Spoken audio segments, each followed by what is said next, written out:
At least standardize something for the future. Do it. All right, I'd like to thank everybody for coming tonight. We're going to go ahead and get started. If we could please stand for the Pledge of Allegiance. I pledge allegiance to the flag of the United States of America and to the republic for which it stands, one nation under God, indivisible, with liberty and justice for all. All right, Sally, can you help us with the roll call, please? Certainly. Mayor Kent Atwell. Present. Alderperson Tim Eicher. Here. Dave Greenway. Here. Dan Jaschinski. Here. Ed Merrick. Here. Jim Ryer. Here. Laura Schultz. Here. Robert Weiler. Here. We also have Planner Roger Dupler and Building Inspector Scott Hessinger with us. Thank you. Okay, the first item on our agenda is public hearing number 1. It's a conditional use DELC 0798.098.001-004, 319-337 Division Street, Delafield, Barron Properties LLC, condo development. Consider a conditional use permit, site plan, and architecture to allow for 8 multifamily dwelling units in the CBD 2 Central Business District. Is there anyone that would like to speak to the public hearing? Come on up. If you can give us your name and address, that'd be great. Do I sit down? Yep. Okay. Richard Pavlon, 715 Division Street. Only question I got about this whole thing is there's a easement in back of the property. It's a delayed alleyway. There's 15 feet. If that's going to be divided up for them, why not divide it up for everybody else on that city block, all at once? So everybody would gain 7.5 feet in the back of their house, like they would be gaining for the new condos. That's the only thing I got to say. Okay. Oh. Well, great. Thank you very much. Are there any other comments pertaining to the public hearing number 1? Seeing none, public hearing number 1 is closed. We'll move on to item 1 on the agenda. Approve Planning Commission meeting minutes of June 26, 2019 meeting. Are there any corrections, or is there a motion to approve? Motion to approve minutes of June 26th. Second. Second? All right, all in favor say aye. Aye. Opposed? Abstentions? Passes. Item number 2, City of Delafield citizens' comments pertaining to subjects on the consent agenda. Are there any comments for subjects on the consent agenda? Seeing none, those comments are now closed. We'll move on to the consent agenda. Would someone like to make a motion to approve all the items on the consent agenda or withdraw any for discussion? Motion to approve all items on the consent agenda. I'll second. Any discussion? All in favor say aye. Aye. Opposed? Abstentions? If you are here and you are on the consent agenda, if you're not sure the agenda is on the wall outside, you've been approved and you are free to go, unless you'd like to stay and participate in the rest of the meeting. Item number 4, City of Delafield citizens' comments pertaining to items on or off the agenda. This is the time, if there's any citizens here that would like to come on up, Lynn?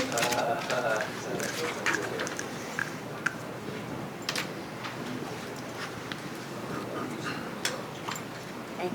Sure. Sure. Thank you. Information you might need in your decision-making process. And what's the time limit? We'll give you the full 5, because there's not very many people here, yep. 5 minutes. Like 7? Let's shoot for 5.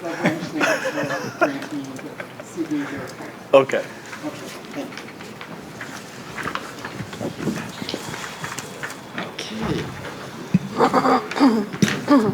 Linda Holton, 485 Lillian Court, City of Delafield. As a matter of record, I strongly object to the planner's report that's in your packet tonight. It is an inaccurate depiction of actions taken at the June 26th Plan Commission meeting. The minutes in tonight's packet, which you just approved, are accurate and contrary to the planner's report. The minutes show several special exceptions and a conditional use specific to the Hendricks petition were approved. I emphasize there was no generic direction request made to this Common Council. Per video of the Common Council meeting, Attorney Hammes explained that the special exemption authorization must be granted in the zoning code and must come first. The approved conditional use did not meet Act 67 requirements. It should not have been in front of you.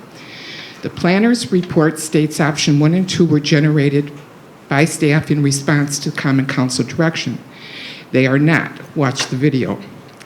Per Common Council video, the planner's report did not tell you of the Common Council's desire to contain special exemptions within CBD 1 and possibly CBD 2. The planner's report does not include the current smart growth plan as a point of reference. The report lacks important facts, information, and criteria that should have been provided to you. It is time to stop this reoccurring problem. It is time for you to demand the accurate assistance and advice you need, and we as citizens are willingly paying for. Agenda item 7A is for discussion only, no action tonight. The approach tonight should have nothing to do with the Hendricks petition. They are not asking for a rezoning. This is now a city-generated rezoning from a city perspective. What do we want, need, and can we sustain it? Your actions will encompass the redevelopment of the entire downtown. It should encompass our ability to provide infrastructure and services necessary to accommodate the greatly increased density to follow. If we are going to allow big city density, we have to supply big city infrastructure. Option 1 you've been provided. I do not know why this is in front of you. Per the video, Attorney Hammes suggests this option at the Common Council meeting, probably 3 times, and both Alderman Dean and Barron indicated they would not likely entertain it. No other alderperson contradicted that direction. Why? Because it is citywide and it applies to all districts in the city, any empty land. It is a 20% addition to our existing allowances across the board, across the entire city. You should not consider option 1 as a direction from the Common Council. It is staff-generated, in my opinion, a broad attempt to regain flexibility lost to Act 67, as well as to assure the Hendricks petition as presented. This drafted ordinance is also a poor example of the intent to what a special exemption is. Special exemptions are meant to be minor, singular, and minimal. An examination of surrounding community zonings would reveal that special exemptions, if allowed at all, are restricted to 1 or 2 commercial districts and are 5% or less, as they should be according to all handbooks and case law. The Wisconsin Supreme Court decision I sent you previously upholds that multiple or extreme special exemptions that gut the underlying zoning intent and the dimensional requirements amounts to a de facto rezoning. Option 2 you were presented. And it is, in my opinion, a complete gutting of the dimensional intent of CBD 1. Therefore, an undeclared rezoning. As written, it is woefully lacking in detail necessary to prevent future problems. It is too vague. It allows too many scattered locations in the code that apply to height. Each location is cumulative, adding to the maximum height possibilities. As presented, the first one, 1715, grants 10 extra feet if they adjust the setback. Then it adds the 20% special exemption percentage of option 1. Note it does not say or, it says, which means and. It would be better and more clear to contain any special exemption to height within CBD 1, which is the Common Council's preference. 1739 presented to you raises the CBD 1 base heights to 50 and 60 feet. That's an increase of 35 and 43% respectively. That's too extreme of a variance to be judged a text amendment. If you do all 3 options given to you in the report, you are possibly at 72 to 84 feet. With these possibilities, how does a 3-story restriction apply? Do you see my point of generating unnecessary confusion? Also, the presented underground parking demand raises a question to me. You may want to investigate if it would be deemed, quote, unreasonable by the courts. Redevelopment near the river and the lake could gently increase the cost involved and may be seen as oppressive.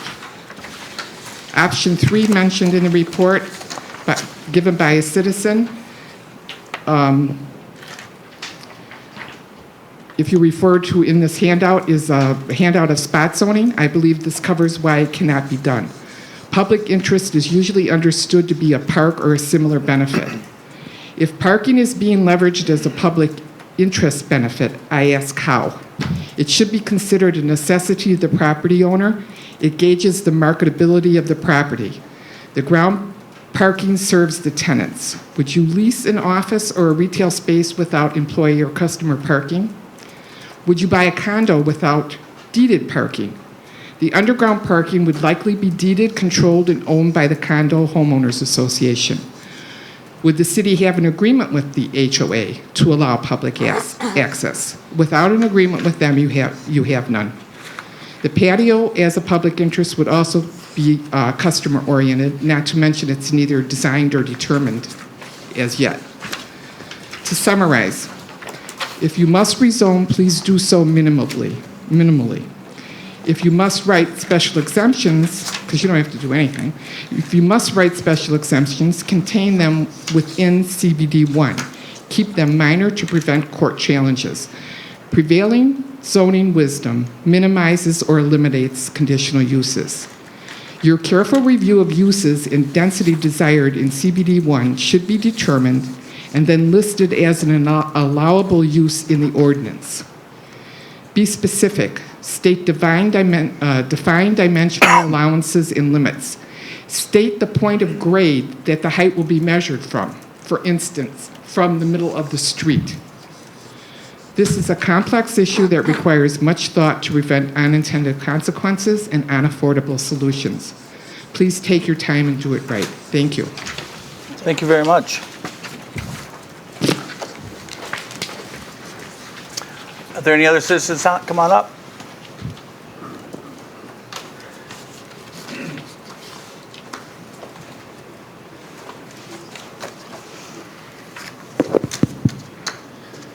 Hi, Scott Koss, 243 East Laurel Circle, Delafield. We're here just supporting the project and the steps that you guys are using to go forward with rezoning and providing allowances for the project. We're here just as a means of support for that project. We do see a lot of value add that we've discussed in the past and certainly don't need to rehash tonight. We see a lot of things that were just spoken about, the parking and the added green space and so on, to necessitate some changes that are going to allow this building to move forward. And we encourage the project to move forward at an appropriate and brisk pace. It's been 2 years already, so thank you. My name is David Simon. I'm at 180 Fieldstone Road in the city of Delafield. Just as part of the coalition, just wanted to echo we think this rezoning is appropriate, and it's a good way to sort of advance the goals of this coalition, which is to promote reasonable and balanced and sensible development. Adding to the height is appropriate and sensible, making these kinds of projects more viable and allowing them to go forward. So we're in favor of the general idea of rezoning. We'll leave it to your better judgment on the details and how that sorts out. But we think it's important that this happens timely. I left the Plan Commission in, I think, March of 2018. At that point, this proposal had already been before the Plan Commission at least twice. We are not, I mean, the prior speaker has talked about being deliberate and careful, and I think we all agree on that and we all can support that. But this is taking a really long time. We have a patient developer who is committed to this city, and I think that's a real blessing that we should be grateful for. But that patience is going to get tested, and it's time to make some decisions and move forward. And we hope that you will be in a position today to make appropriate, good long-term decisions for what the zoning in the city should be. Rick Liebling, 312 Evelyn Avenue, Delafield, and I also own a building in downtown Delafield. And as you all know, I support the project very much, and I think it's something we need in Delafield. But I do have one concern. When I was reading the packet tonight, with the height requirements that is possible for zoning change, there's also a change in the setbacks on all four sides of the building. And the problem with that is if we do that, we may lose some parking, very valuable parking, excuse me, on the land. You know, as everybody knows, we have a parking problem in Delafield now. I don't want to make it worse. So when you guys discuss it, we have to consider all the setbacks. Thank you. Thank you, guys. Any other citizens' comments? Any other citizens' comments? Seeing none, citizens' comments are now closed. Okay, we're going to move on to 5A, unfinished business, DLC 0733.998.002, 3067 Village Square Drive, Heartland, owner Delafield Station LLC, applicant Stephanie Lemke. Applicant seeks approval of a business plan of operation for Soothing Scents LLC, a specialty retail store. The hours of operation are from 6 a.m. to 11 p.m., all days with 1 full-time employee and 3 part-time employees. Roger, you want to tell us what you know? Sure. Mrs. Lemke returns to the Plan Commission this month with a revised application for your consideration. What she has done is redefine her business plan, also renamed her business. The products that she offers are very similar to other products that are already for sale in the city of Delafield. They promote alternative healing options. This is something more like a GNC, and I think with a better understanding of how it is intended to be operated, we should come to that agreement. It should also be noted that Mrs. Lemke is determined not to sell any of her products to minors. As a reminder to the Plan Commission, in the ordinance, there are 4 criteria by which we judge plans of operation. The first is proximity to residential uses. The second, adequacy of the site to accommodate the intent. The third one is adequacy of the parking, and the fourth one is adequacy of the street access. Our ordinance does not afford us the flexibility or latitude to make decisions regarding the products that are being sold. Okay, are there any questions for the applicant?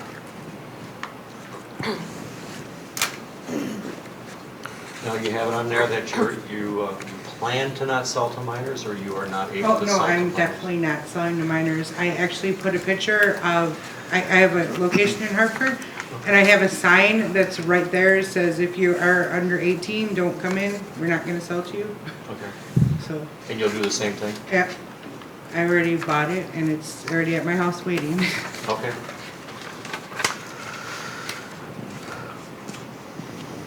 Any other questions for the applicant? I'll make a motion to approve. Second. Any discussion? All in favor say aye. Aye.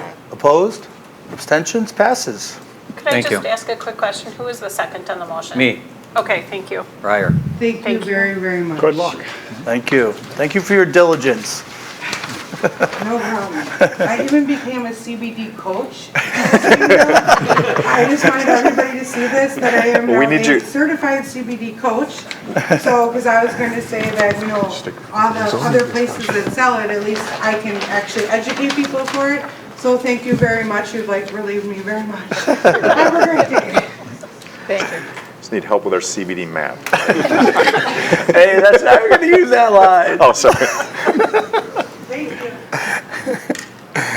All right, 5B, review and discussion, proposed floor plan area and basement calculations. Roger. Oh, yeah. This is reinserted in your packet this month. Again, we briefly touched on it last month. The attempt here was to create a solution that would answer and clarify many of the ambiguities that we have in our current ordinance. The language was provided to you. Essentially what it does is determine a formula by which we accommodate the future build-out of basement spaces in order to consider them floor area. It also takes into account usable spaces, that can be converted at a future date above ground as above garages or walk-in attics, limiting the headroom of those spaces to be only 5 feet if they're truly not for habitation or living space. As a result, we will be transferring allowable space that we currently have in this first and second floor of buildings, and in some cases applying it to basement space. One of the items that the Planning Commission might like to consider is whether or not we want to grant an overall allowance or increase to the floor area of residential properties so as to compensate for this change in the overall bulk of the structures. Would this change how people's homes are taxed? No. Floor space? Okay. Just when it gets finished off, then it would be taxed. Right. I just want to reiterate, we've emailed this to at least 20 citizens that have been involved in building homes and things like that. They provided some feedback and some questions, and we've answered those. Some of those correspondence are in your packet. And pros and cons, people on both sides of historical arguments seem to agree that this would work. So, I think there was a letter that's brought up the same question I had in regards to uneven terrain. Like if you got a corner that dips down on one side of it, which is very likely the case in a lot of these. Is it clear enough on how that's measured? building inspector should answer because he would be the one enforcing. Yes, our zoning, our amendment would include diagrams. Yes. So, but if you've got, average, so even if it's sloping from front to back and side to side, the math works. The math is available, and okay. That's what was lacking before. Okay, all right. But as long as it's understandable to people reading the ordinance, and that they can come to quick terms with it, because I know that that's an issue. It's probably simpler than defining livable space inside based on ceiling height and finishedness of it or whatever. Yeah. Okay. I think it is important, though. We're not trying to make units larger or smaller. We're trying to keep them the same as they've been basically being built today. And with this change in math, Roger, you want to make the comment that you made to me about we'd be forcing. Yeah, Planning Commission has two options to consider here, and one of which is with the mechanism for measuring the floor area as it pertains to basement spaces, without modifying the allowable floor area that we currently have in the ordinance, you would be taking that floor area that's typically on the first and second floor and pushing it into the basement. So your above grade mass of the building would be reduced typically for whatever amount of space is livable and can be finished out in the basement, particularly with a walkout basement. So staff discussions have been that, that percentage increase should probably be somewhere between 20 and 30. We can come up with some examples where 30 would be appropriate, and we can come up with other examples where 20 would be appropriate. So we just offer that for your consideration as to if you're trying to think of how much should they be increased. That's been our internal discussions as to what you might want to choose from within a range. I'd say 20 is the conservative side, and 30 is the, You're talking percent? Percent. Some people might have a slight, maybe a noticeably larger house than they would have otherwise. So are you steering us to say 25? I'm just giving you I'm just sharing you the data we have. 25 sounds really good. Sounds like an auction. I mean, 30. at least to get going. Obviously, in the future, we could adjust it, right? At any time, we just go through a public hearing. Right. Ideally, this evening, what we'd like to have is direction from the Planning Commission if you have modifications to the language that's been presented, and even the addition of, shall we say, 25% addition. We want to be able to conduct a public hearing next month, ascertain what the citizens' input may be, and then act accordingly. So that's the step we're looking at now. If we want to change it, we'll have another opportunity to discuss it next month. but then we could always run another public hearing and change it. So Everyone all right with 25%? Yep. Roger, is this the 17.91? I'm sorry? Is that what you're talking about? No, Is that no. the end of the packet, or is that for something separate? No, that's something separate. All right, just want to make sure. This is It's just because I heard item, the 20. yeah, that has 20% in it thrown in there too. Right, and that's the only reason I just want to clarify it. Okay. And how is the attic space going to be affected? How is attic space? How is it going to affect the square Let Scott footage? answer that. Just on new structures, attic spaces with a usable headroom, a structural headroom greater than 5 feet, will count as floor area. When you say structural, you mean the joist can carry a real floor, or just a 2x6 carrying storage? A structural headroom. So if the truss allows it, it's counting. So if you got an 8-12 pitch over a big house, it's a lot of square footage. It is. If it's conventionally framed, it's going to be a problem. Even And if it's I'll, truss and I'll tell you frame. this, that if it's conventionally framed, it's going to be a room one day. What if it's truss frame? Well, truss frame would have intermediate members coming So and then going. that would not, Correct. you wouldn't count it? Correct. Okay. But you would count it if the truss was designed like they do over garages. You design the space in there, but you don't use it. Correct. Okay. That's pretty easy to determine because the bottom cord would be. You'd see the cord. Right. Or you'd see the truss. Have you had anyone altering trusses? No, that's difficult to do because you need an engineer stamp. It can be done, but I was just wondering if Yeah. you've ever seen that. Well, sure, because every now and then trusses get damaged, and so you have to repair, and so there's a procedure that includes engineering Yeah. for the fix.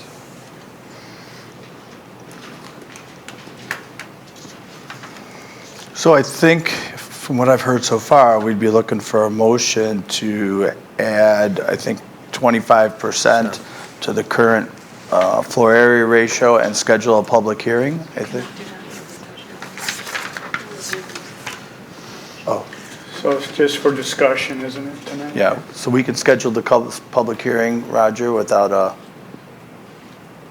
what do you want the planning commission to recommend here? I want a nod one way or another if the consensus is yes, move forward. If there's any changes you would like to see in the proposed language that we provided you, let me know.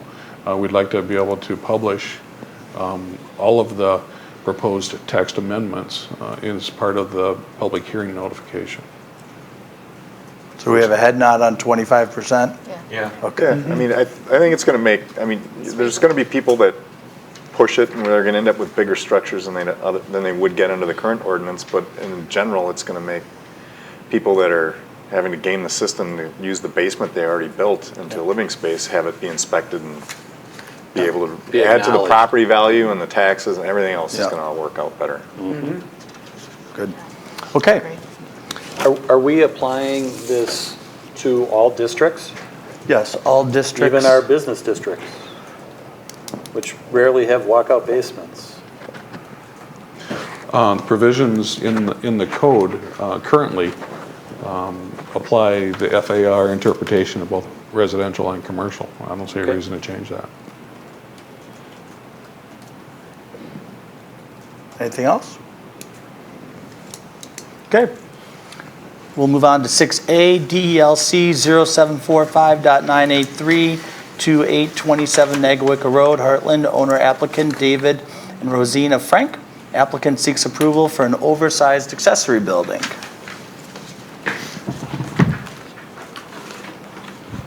Hello, David Frank, 2872 Nagawicka Road. Put that picture up.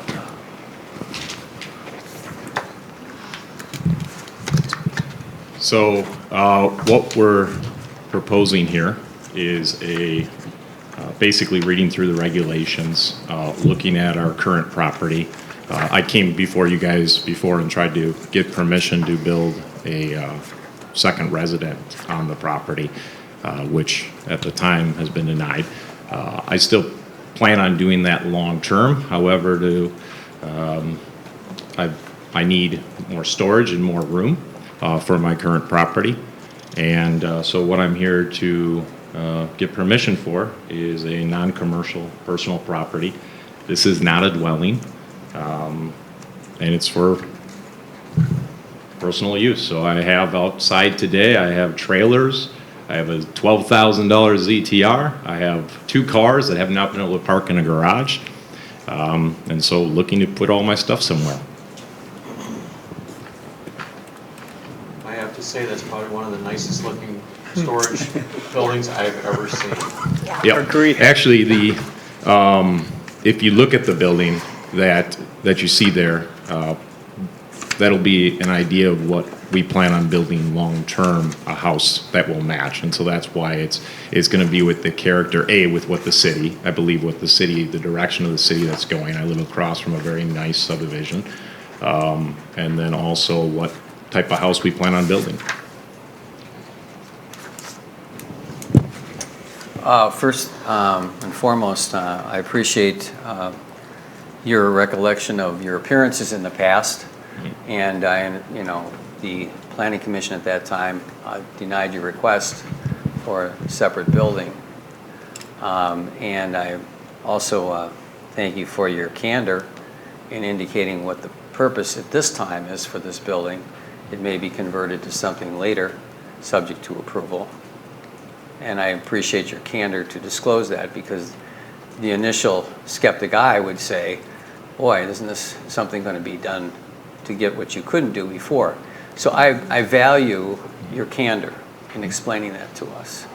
Doesn't answer the question with regard to your being approved of your request, but I think it's important for all of us to recognize it. And I was certainly in favor of what you were trying to do last time. And so I do thank you for your candor, and see how we go. Okay. Yeah, it's a slab. It's not a basement. Nothing of that. 2,249 square feet. So, Roger, the code allows? Code allows 1,200 square feet, and if it were that size, Scott could issue a building permit without Plan Commission's input. However, because it is oversized, he's asked for it to come before the Plan Commission before he were to issue a building permit.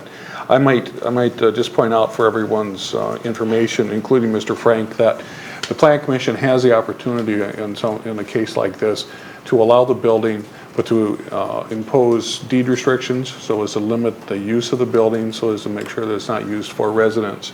In regards to the limitations there, it would simply be a deed restriction that's recorded at the county, so it's always part of the property. That restriction could be lifted in the future if indeed Mr. Frank were able to achieve subdivision, with access from the east or something like that. By action of the city, that deed restriction could be lifted, so they could realize their end goal of creating another dwelling unit. In my recommendation, I suggest to you that the city consider that deed restriction, limiting the building so not to be used for a residential dwelling, prohibiting sewer, septic, business use, and land division. After discussion with the building inspector recently, I think we need to ask of the city attorney whether or not we can actually prohibit linkage of sewer and or water to it, because that's unduly prohibitive. Other people can have that stuff. Even in a boathouse, you can have sewer to it or water to it. So I would suggest that if you'd care to approve Mr. Frank's proposal and move forward, do make stipulation that we enact a deed restriction to limit the use, the non-residential and non-commercial. So I have a question about the code. The code doesn't allow for a building this size, or does it? It's without Plan Commission approval. So that's in there, that if you want to get big, okay. Because we're talking about something different later on about special exceptions and other things. So it's in for accessory use buildings. You approved one last month. I know. I don't look to the past to see what's right in the future anymore. Okay, so as long as it's in there, okay. The one last month, was that the pole barn? Yeah, it was off 83 there. Yes. I can remember in that you asked whether or not it was going to be used for livestock, because that was one of the requirements. No, this is for personal use on Highway 83 in Oakwood. Okay. Because the existing accessory building, which is very large, is being consumed by his business. He also had agricultural zoning, Yeah, that's true. so that was the That's determining true. factor there. I have a And question. you voted to recommend that to council, but council overruled you and denied it. Talking two things. We've got the Yeah. Nearswig property and Clayworks. Correct. So Nearswig's was approved, that's agricultural. Right. Clayworks was approved. Clayworks was denied. Was recommended to be approved and was denied. And, yeah, yep, thank you for clarifying that. But if you look at your ordinance 17.38 and number 10 on there, and then if you look at 17.25, 17.26, 17.28, and 17.32, we meet all the requirements that are set forth. And actually the wording that they use in it is shall be approved if you meet these requirements. So just to be clear that it does say that, and we have, I know we shouldn't look at the past. However, you know, knowing that why I was denied last time, I was told that basically we looking at the past and we don't see that this has ever been done, and then we look at the past and there was. So I do know that it's important though to see what kind of has been set forth in the past that people have done. And when we talk about the past, we're talking about in May, and we're talking September of 17. We're talking of May of 2019 again, where more than 3 buildings have been approved, and all of them are larger than this, and all of them did not have restrictions to have a sink or a faucet, as you said, attached to them. So, and also the code allows that. Mr. Frank, you heard the stipulation that Roger had proposed to you related to the deed restriction and then business use and any land division, that you would be prohibited from doing that. Would you agree with those stipulations in pursuit of this approval? Yeah, long-term though, as I said before, I plan on coming Yeah, back. you're reserving your right in the long Yeah. term, but. I don't agree with the water part. Okay. I would have to agree with the water. I mean, if you had a workshop, I know a lot of workshops that have a sink. Yeah, you gotta. You have to have something. I mean, that to me makes sense. Is, you know, you're doing a lot of work in there. You don't want to have to walk all the way to your house to clean, just to clean up. So I would not want to see the restriction for the water and what it would need to tie in for disposing of that water. I just think that's the right thing to do. I agree with that. Sewer and water. As long as we cover it with non-business, non-commercial, How are you going to enforce that? How are you going to non-residential. enforce that? But Well, Non-habitation, let's say that, because Yeah. it's a residential use, it's accessory to a residential use. I'm concerned about the enforcement of that. yep, I mean, I don't know, I'm just gonna be candid here. I mean, in my mind, this seems like just another way to try to figure out a way to circumvent the process. And once this is built and it looks like that, I mean, whether you own it or somebody else owns it, there wouldn't be a reason for them to not want to come in and put in walls and a kitchen and ask for it to be habitable, in the simple sense that it's more than 2 times the size of what would typically be allowed for an outbuilding. And it would be an awfully difficult thing for the planning commission at the time to say that this was allowed to be built, and then you said you couldn't live in it. You know, it just, if this is what you'd like, I really wish you would build the house that you would like to have on the property and then come with this and just do it in what normal people would have as the proper order. This just seems like, it just seems like a backdoor method to try to circumvent the process. If not today, build the structure and continue the process to circumvent it in the future. I mean, this is what it looks like to me. So I'd love to hear your comments as to why that can't be the case. Well, first off, I'm meeting all the requirements, and that's not the case, because if I was looking to get around it, I would have went a different route. I would have worked with people behind me to buy property. I would have done a lot of other things if I was looking to do something different. What I want to do is I want to live in the city of Delafield, and at some point I want to build another house on that property. And And at that time, I'll have a great storage facility, period. About the best storage facility So, at a what I don't understand- neighborhood in the city of Delafield. I can appreciate that, but I mean, it's, if you think about it, if you look at 17.25, enhance the value of your property, and number 6 in there is to preserve and protect the quality of the other houses around. So if I would have made this building, if I would have just shown you guys an aluminum building, that would have made everybody feel better. I mean, honestly, I'm having a discussion right now about the building being too nice. Is that a real discussion I'm having?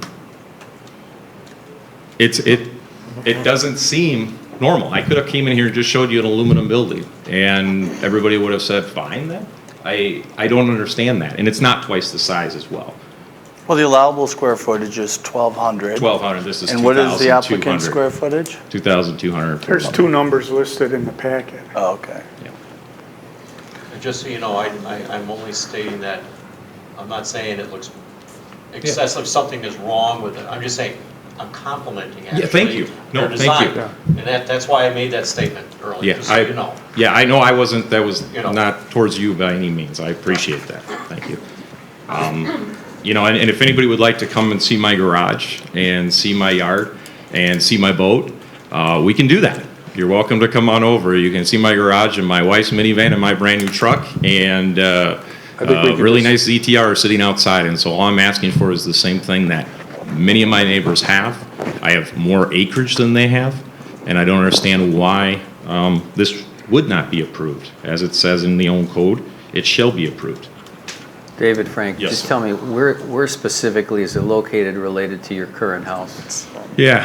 He's got a site plan. In the Just back wanted to corner see of it. show everybody. And so if you actually were to stand at the front of the house, it's far from the street, and making sure that it has no variance on anybody that's around that can see it. It has no negative impact on the neighbors.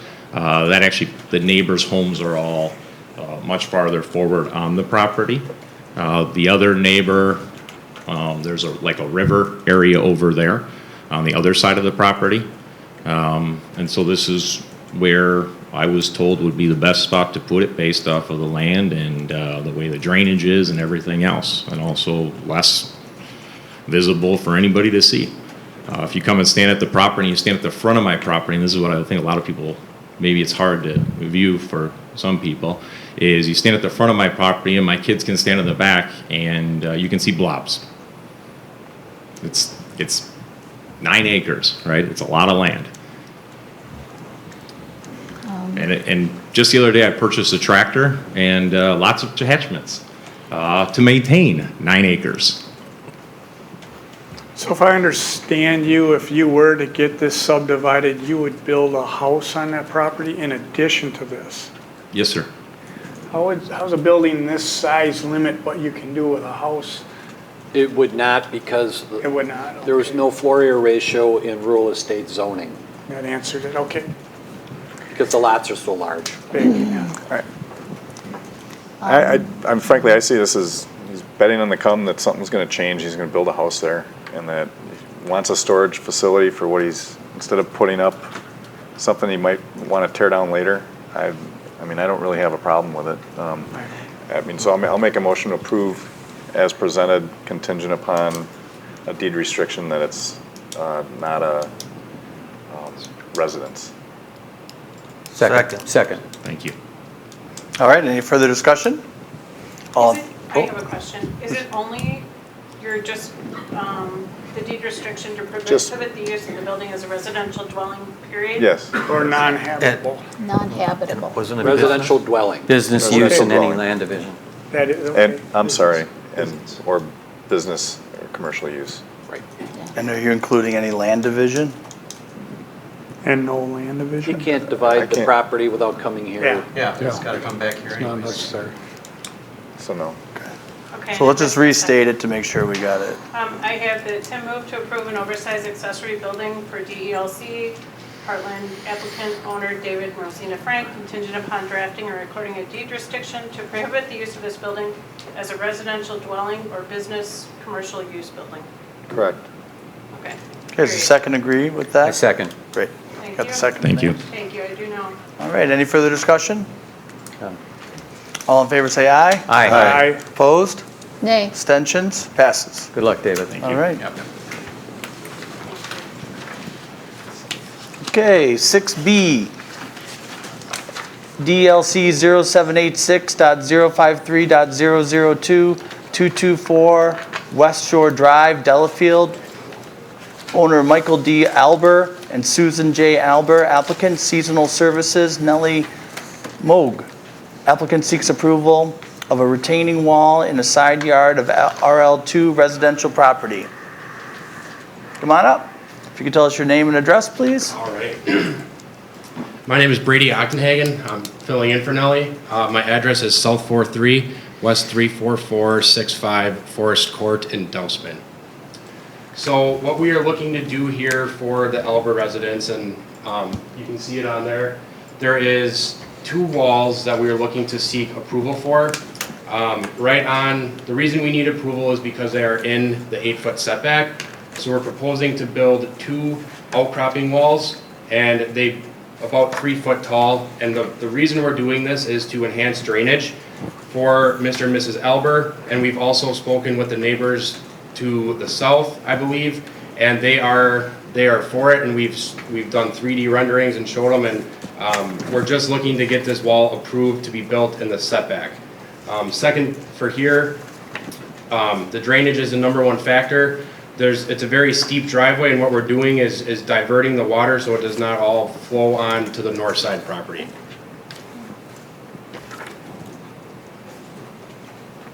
Will the construction of these walls in any way adversely affect the drainage onto neighboring properties? No, they're to prevent that, because with how the driveway comes in, the water could spill off this way and spill off so it could spill off to the north and to the south. And we're looking to construct these walls to flatten the grade so that we can direct the water down and keep it on the Albers property. Can someone tell us why he's here and it wasn't approved? The building inspector? Say that again? Yeah, can someone explain why he's here to get this approval versus a different system of walls that were only 18 inches and would be stepped up? Okay. That wouldn't need approval. So where's the code and how is what he's asking for different? The code says walls greater than 18 inches in the setback area need approval from this body. Okay. So And it's greater than 18 inches, so that's why he's here? Yeah. 3 feet. Okay. The highest they would be is 3 feet. And they're in the setback, the 8-foot setback. I think the most telling bit of evidence here is one of the photographs taken from the front of the Abler home. South is to the right. You can see the elevational difference between the existing home in the neighborhood and the new home that the Adlers built. You might also notice that there's a ridge running right down to that high spot. They really didn't have an opportunity to put that house in there any lower. So I think what is proposed is a pretty reasonable solution. The neighbors agree with it. Yeah, that was my next question. Has anybody talked to the neighbors? Any feedback? Have you had feedback from the neighbors? We've had feedback with the neighbors, and before Mr. Albert signed anything with us, we had to do a 3D rendering and show the neighbors what we're proposing. Okay. And they're okay with it, and it's going to kind of work well with the walls that they have as well. Okay. Well, the alternative would be the neighbors to the south would be looking at an exposed foundation wall without the retaining. I make a motion to approve. Second. Any discussion? All in favor say aye. Aye. Opposed? Abstentions? Passes. Great, Thank you. thank you. 6D, DLC 0825.987, 601 Maple Avenue, Delafield. Owner Ben Askren and Amy Askren. Applicant Cameron Bentz. Applicant seeks approval of specific implementation plan for a B6 commercial building to house Askren Wrestling Academy and recommend to common council the same. I'm going to ask Roger to go first on this one to just refresh us. We've been here a couple times and bring us up to speed. I just want to point out, Mr. Mayor, that this is item 6C. The first order of business is to review and approve the certified survey map, which has been submitted and reviewed by the city engineer. They have A couple comments that are contained in their review letter of July 25th that the applicant needs to take into account. They're rather minor. This is the splitting of a property that is existing as 10 acres. It had been on the Plan Commission agenda a couple months ago. They received some pretty adequate feedback from Plan Commission. One of the things that they are doing with this modification, this proposed split, is that they're dedicating the right-of-way, as you can see here, on Maple Street. They're splitting the property. Granted, they're not fully compliant with the 2.5 to 1 depth to width ratio, but the parent parcel doesn't respect that either, so they don't have much opportunity to correct that issue. The second item to consider is the fact that Lot 2 is actually somewhat of a flag lot in that it has a very large body of, a large amount of land that sits directly behind or to the west of the existing building. However, this property does conform with the ordinance in that the stem of this flag is wider than the minimum lot width for this district, so it is certainly allowable. In my report to you, I mentioned in one sentence that the house is not a permitted use, and then the next paragraph, it is a permitted use. That was a mistake on my part in writing it. It's not listed, residential uses are not listed in CBD 6, but B6 defers to CBD 2 and CBD 3, as well as CBD 1 for uses. The residential, single-family residential are allowable in all those districts. So by default, it's allowed in the B6 as well. I think this makes pretty reasonable use of the property, and it's compliant with the recommendations of the comprehensive plan for mixed use in this area. And the reason he's splitting the lots, if I recall correctly, is because he wants to do the SOAR access, or he isn't able to do the SOAR access, or it's too expensive, so he needs to make them septic. So that's why he needs lots of this size. Am I remembering that right? Fill it. So we actually got approved on this exact design 2 months ago. We had 2 issues, one of which the neighbor decided to sell, so we had to change the easement. So we cannot get an easement from him anymore. We're giving ourselves an easement, so that was one of the things we needed to change. And the other thing was, what's it called? The city goes through? Utility easement. We had to give you guys utility easement for future proper development if you guys ever get the gun club to get out of there. So we worked the easement out so you guys can have it in a way that works for you guys. And but there's nothing different about the lot. It's been approved 2 months ago. We just had to do the different easement and the different utility easement for the city of Delafield. Great, thank you for clarifying that. Yep. And then I believe we also have a building. That's next, yeah. Okay, that's next. Sorry. Any questions for the applicant? Motion to approve and recommend to the Common Council the same, the Askren CSM as presented this evening, contingent upon resolution of the items identified in the surveyor's review letter dated July 25th, 2019. Second. And recommended council. I said that in the beginning. No. I remembered it this time. Second. I was kind of proud of that. You good, Sally? I just need the second. I'm sorry, gentlemen sound very similar at that end tonight for me. Dave did. Thank you. All right, all in favor say aye. Aye. Opposed? Nay. Abstention? One nay? Yeah. One nay. Thank you. Great, thank you, you're approved. All right, I think we gotta stick around for the next number 2. Okay. Applicant seeks approval for a certified survey map to consolidate. Did that. Next one. Oh, didn't mark my check. DLC 0798098001-004-319-337 Division Street, Delafield. No. We did see, we need to do D. Letter D, yep. Oh, D, yeah, we did see got we had it. to do D. Okay, applicant seeks, we need to do D. Applicant seeks approval of specific implementation plan for a B6 commercial building to house Askren Wrestling Academy and recommend the Common Council the same. Yes. Got it. Roger? Sure. Askren Wrestling Academy is proposed for the northern of the 2 lots on the CSM that we just discussed. Since this property is in B6, it is anticipated that properties in B6 are developed by planned development. However, in this case, it's not applicable. They are just doing a single lot split, and therefore we can consider this a specific implementation plan. As such, I would say just treat it as a site plan, appearance approval. However, it needs to be recommended to council in order to satisfy the necessity for the specific implementation plan process. The property conforms with all the requirements in regards to floor area and impervious ratio. They have the number of parking spaces that are required. The only real issue that I have in regards to the layout is that the proposed driveway, and this is, let me zoom in here a little bit. The proposed driveway is intended to share access with the existing residents. This is the driveway for the existing residents. It heads off here further to the west. Since this is a commercial operation, it is possible to do this. In order to realize this, is that one property has to grant an access easement to the north property. I would also suggest that since this is a commercial operation, that the 24-foot width and fully developed drive aisle for two-way traffic be extended all the way out to Maple Avenue. From this point west, the single-family home can operate on the existing driveway. That's good with us. There is a considerable retaining wall proposed here, just immediately east of the detention facility. Plan Commission and staff need to see the materials and exact design on that, and if it's above 3 feet, we're going to want a structural sign-off on it, which I'm sure you're familiar with. I would also suggest if it's greater than 30 inches, we want a pedestrian railing,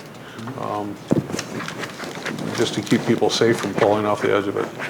In regards to landscaping, I think it would be a very good idea to have a landscape screen across the north side of the parking lot to separate it from the neighbors and future development here as well.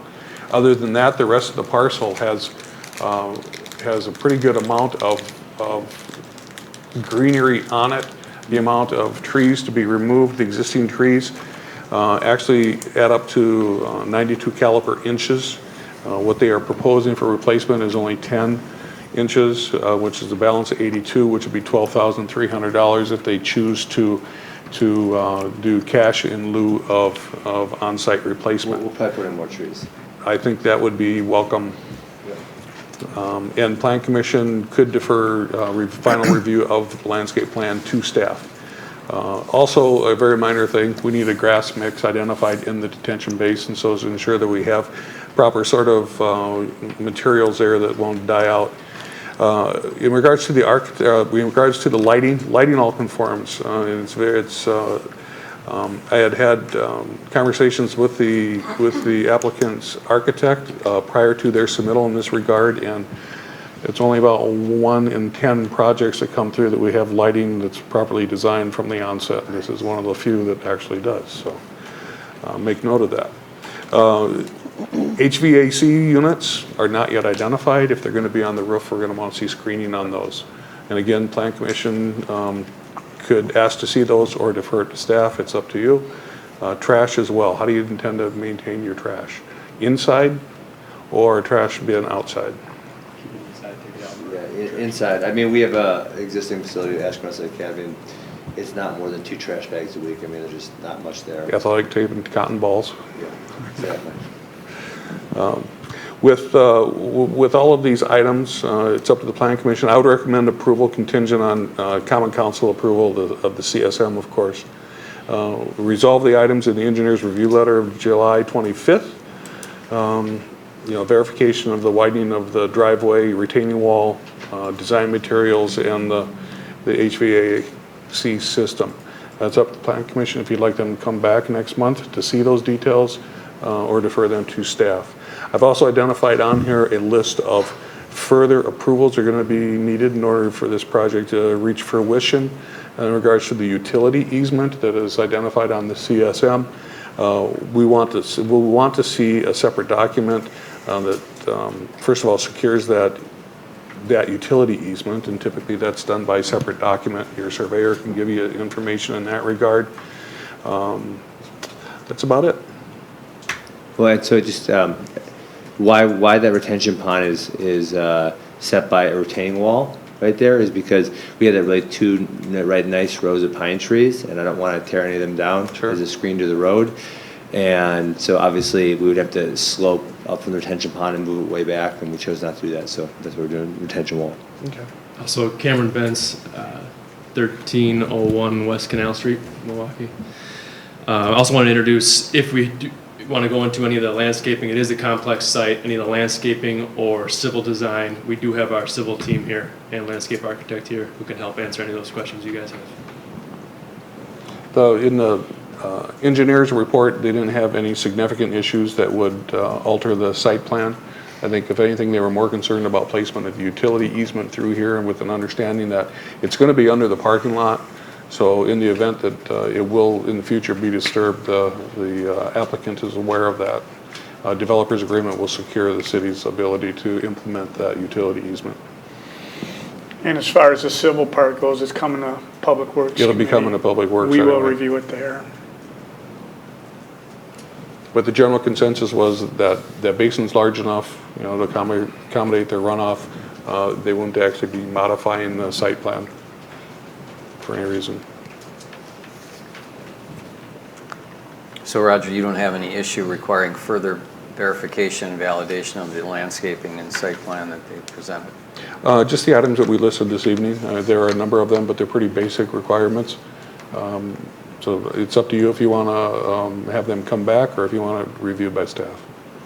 What was the comment about heating HVAC? HVAC. It's not identified. If it's going to be rooftop, I'm sure we're going to want to see screening around it, louvered screening around it. If it's going to be ground mounted, we're going to want to see a screen there as well.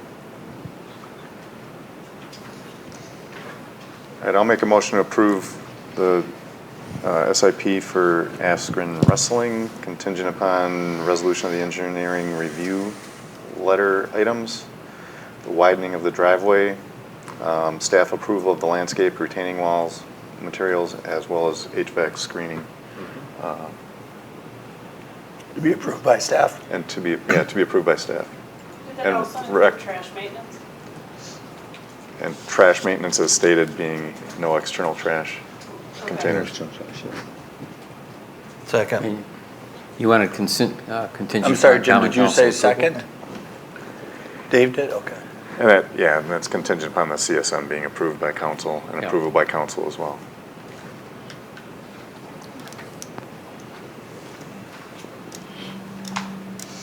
You had a second, right?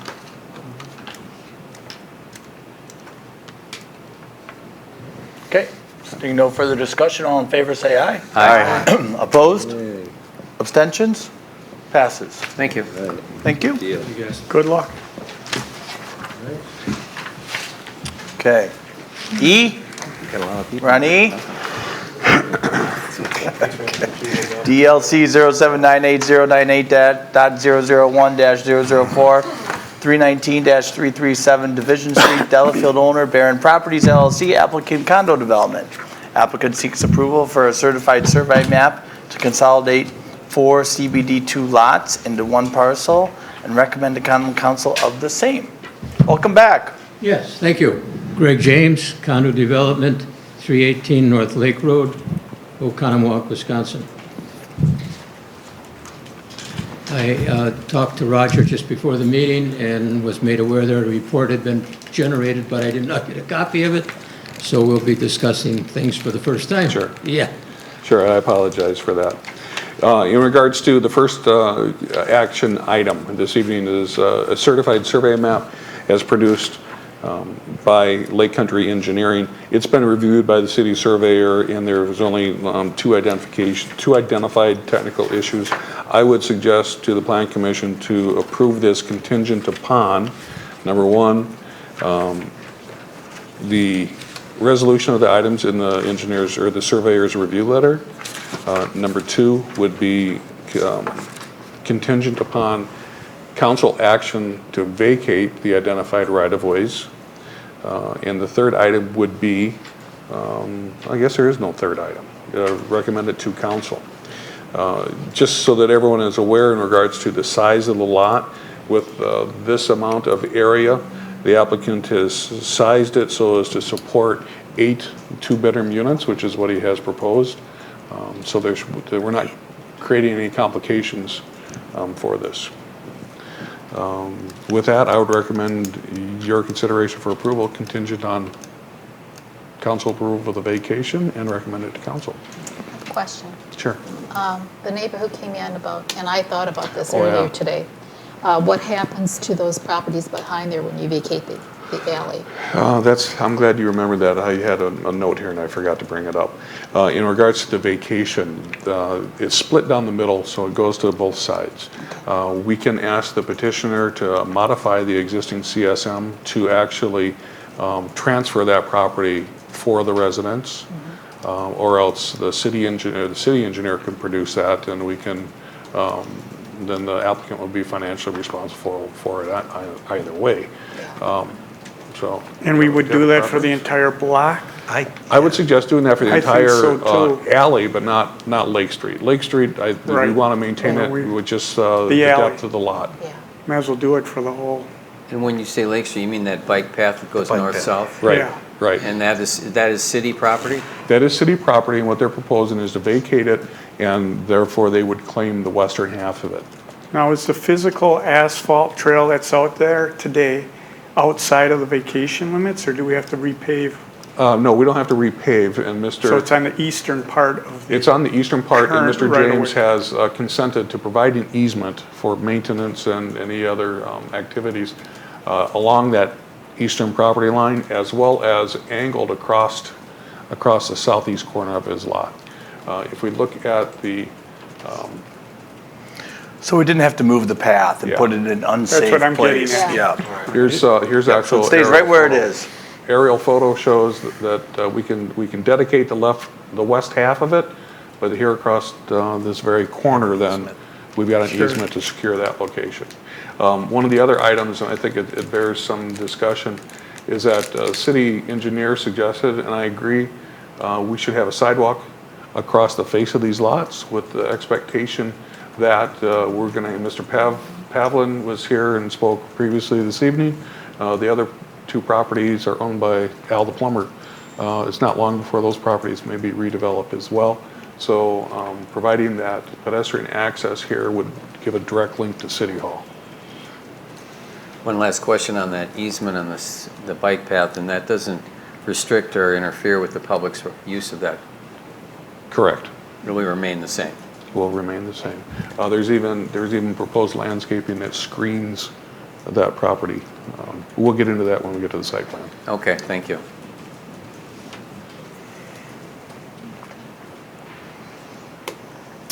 And there's a recommendation to get rid of the rest of the alley? Yeah, it would West of this property? Sure, if that's part of the motion. Yeah, okay.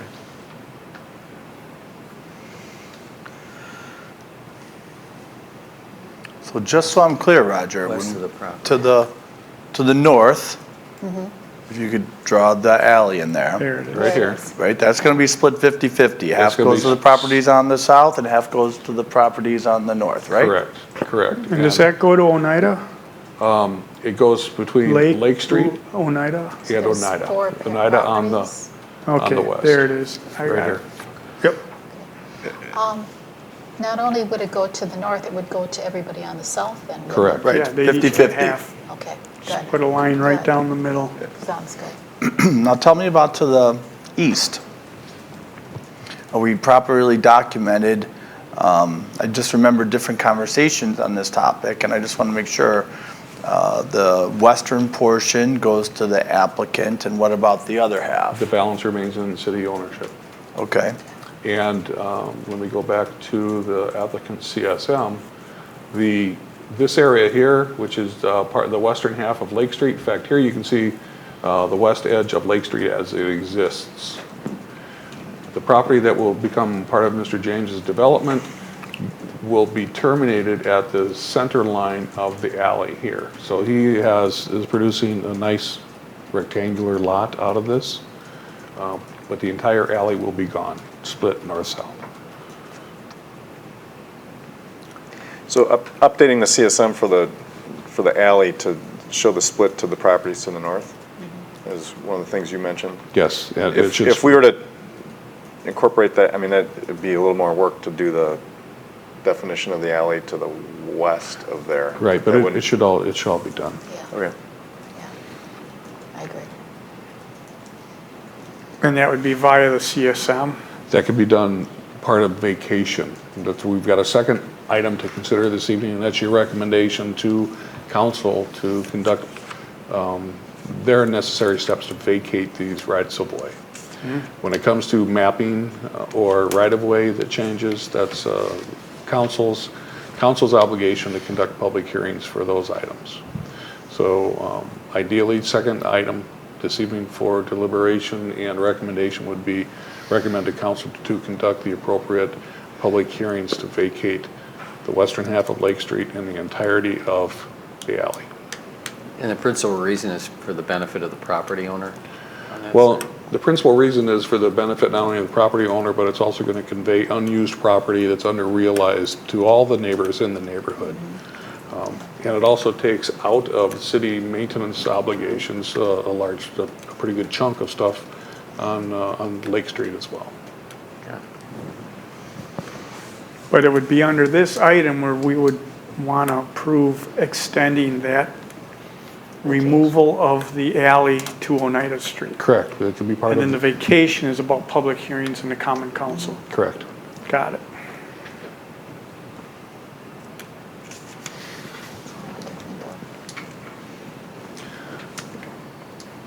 Because the vacation has to be done before he can realize the CSM. Do we have to ask for the So- sidewalks? We're not really approving the CSM then, are we? You're approving it, but contingent upon On the extending that. vacation. Okay. So what I'm getting at, it doesn't need to come back here if we approve it in that manner. Correct. Sure. Okay.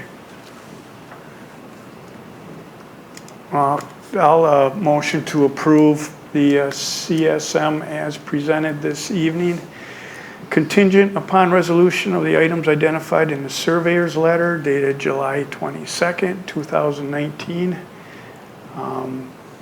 with the extension of the vacation of the alley from this west property line to Oneida Street. And recommending this to the council of the same. Second. Not just from the west. Well, it's already showing that he took the alley out along this property. You're right. To have it so that the applicant is for- Good, Sally?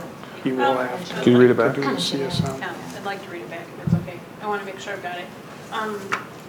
Dan said he'd like to move approval as presented contingent upon resolution of the items identified in the surveyor's letter of July 22nd with the extension of the alley from the west property line, to Oneida Street. I missed something there.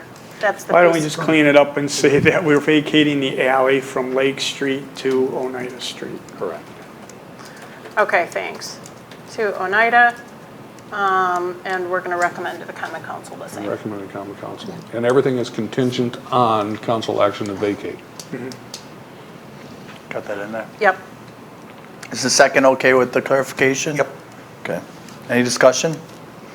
All in favor say aye. Aye. Opposed? Abstention passes.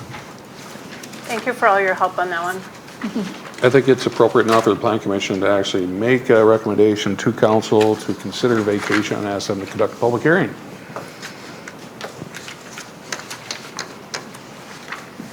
Guess I missed that. That's item up. I'll make a motion to make to recommend to council the vacation of the alley between Lake Street and Oneida Street.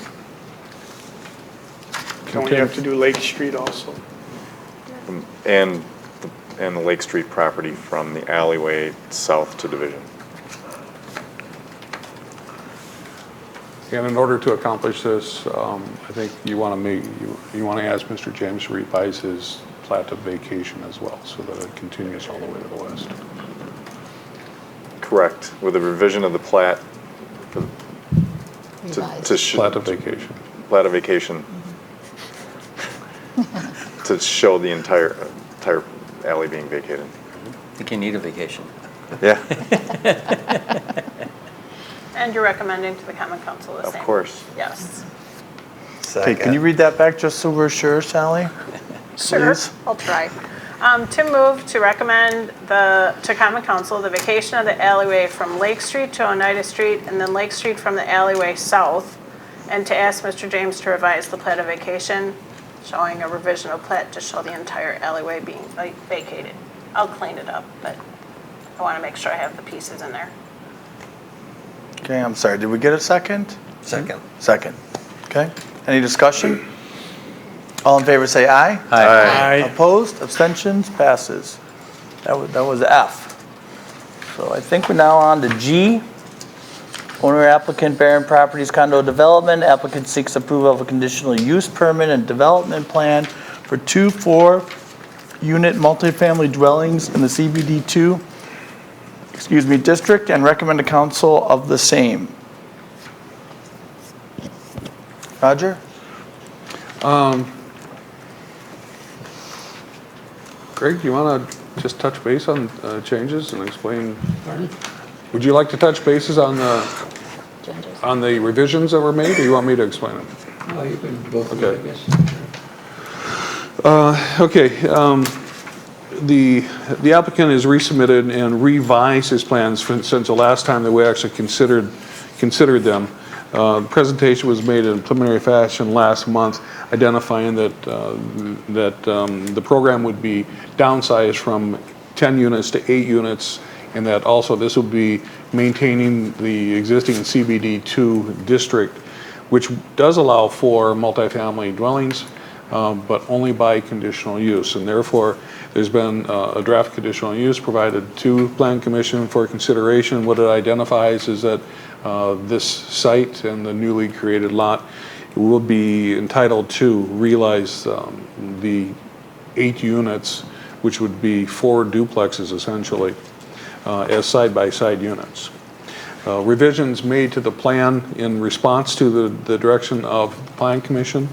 The units were increased in width so as to accommodate a full 2-stall garage on the north side. Engineering has reviewed it and found it to be acceptable. They were very complimentary in the fact that the proposed detention basin is now designed to release water to the east into the Lake Street access or the Lake Street right-of-way, rather than overland flow to the north and complicating issues for the neighbors on the north. Mr. James has tailored this to be right at the limit in regards to floor area ratio. He's making the most of it as possible.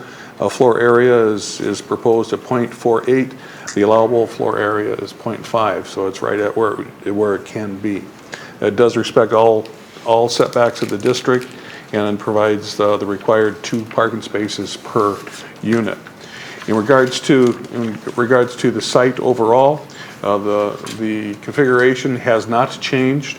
However, there is one item that, and I mentioned it earlier, is that we'd like to see a sidewalk connection that would provide pedestrian access and linkage from the bike path to the west, and that would eventually lead to the City Hall.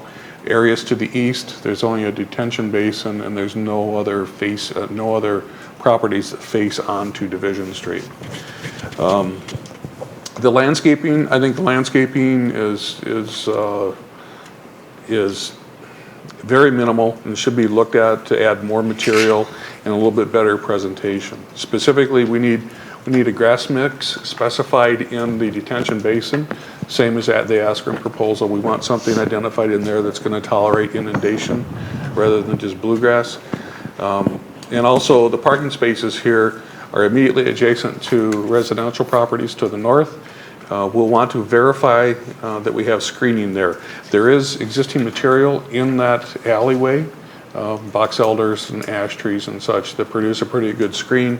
I think we want to identify exactly what's there, and if necessary, Mr. James should add more landscaping there. In regard to existing trees, there are 100 caliber inches on site of quality trees that are proposed to be removed. That would amount to $15,000 if it were to be paid as cash in lieu of on-site replacement. There's plenty of opportunities to incorporate many more trees on the site. There's open space both on the south and the north side that can accommodate those, and they have to be a minimum of 2.5 inches. The lighting plan falls short of code, and I'll discuss that with Greg. They have the appropriate lighting, but the information they provided in support of it, the photometrics aren't working by our code. I just think they have to run the calculations differently. That needs to be resubmitted. The site plan, or I'm sorry, the identified sign needs to be identified on the site plan. The sign does. And I would also suggest lowering the sign a little bit. It's 6.5 feet, and I think it might be Put some overscaled. landscaping under it. I certainly would. And that's why we have it up where it is. Okay. Then let's be sure to illustrate the landscaping then on the plan.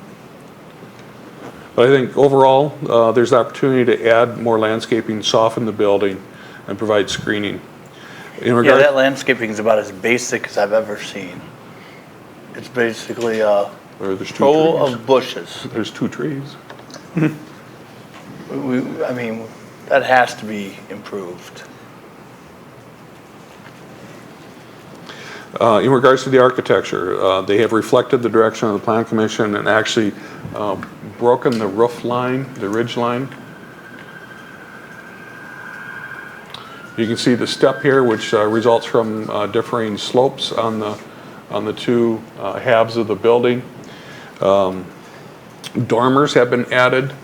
It's kind of hard to see at this scale. Let me blow it up a little bit here. Dormers have been added here across atop of the veranda, I'll call it, at each entrance, and the gables here on the dormers and the gables here have been changed in size, so they're a little bit complementary and somewhat symmetrical on the building. The only other thing that I had in here that we need Greg to supply are the color examples and actual material examples for the architecture. I would encourage the Plan Commission to consider having this come back to identify all these problems that are resolved, and take the time and effort to respond to the engineer's concerns expressed in his letter of July 22nd.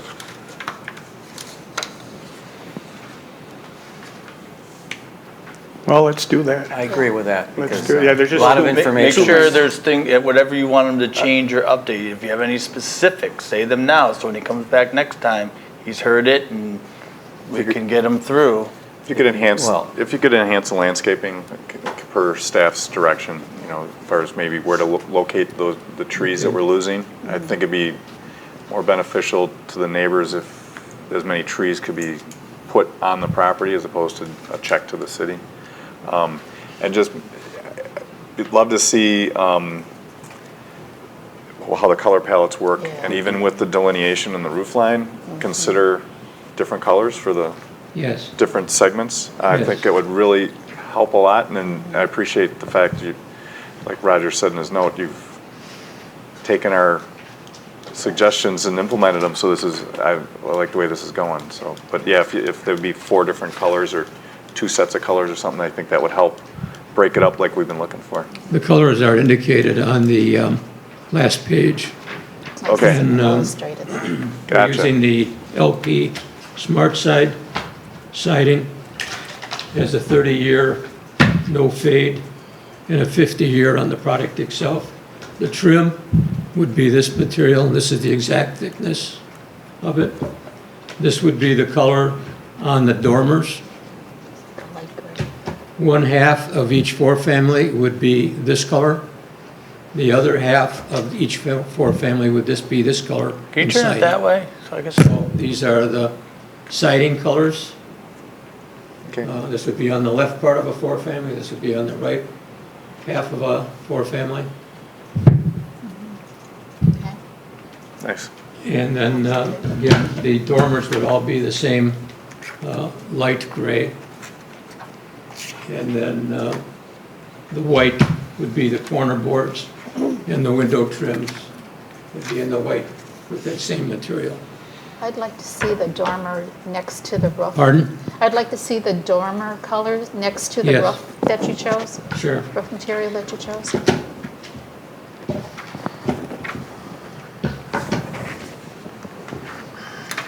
Because your roof, what color is the roof going to be? Because the dormers will be right next to the roof Yes, line. right. So I'd like to be able to see. The roof will be a driftwood. Okay, It's a high dimension asphalt shingle, a lifetime warranty on it. okay. And it has a lot of gray in it, which will pick up the grays. Could you please place that dormer sample next to the roof? Because that dormer is going to be sitting right on the roof line. Yeah, well, there'll be the white trim Yeah. between But this I and want the to see roof. what the dormer would look Right, like right. next Mhm. to the roof. Yeah, So is the dormer gonna be shingles? The siding on the dormer? yeah, this will be in a It'll- shingle-like okay. material, Yeah. Okay. not flat like this. Got it.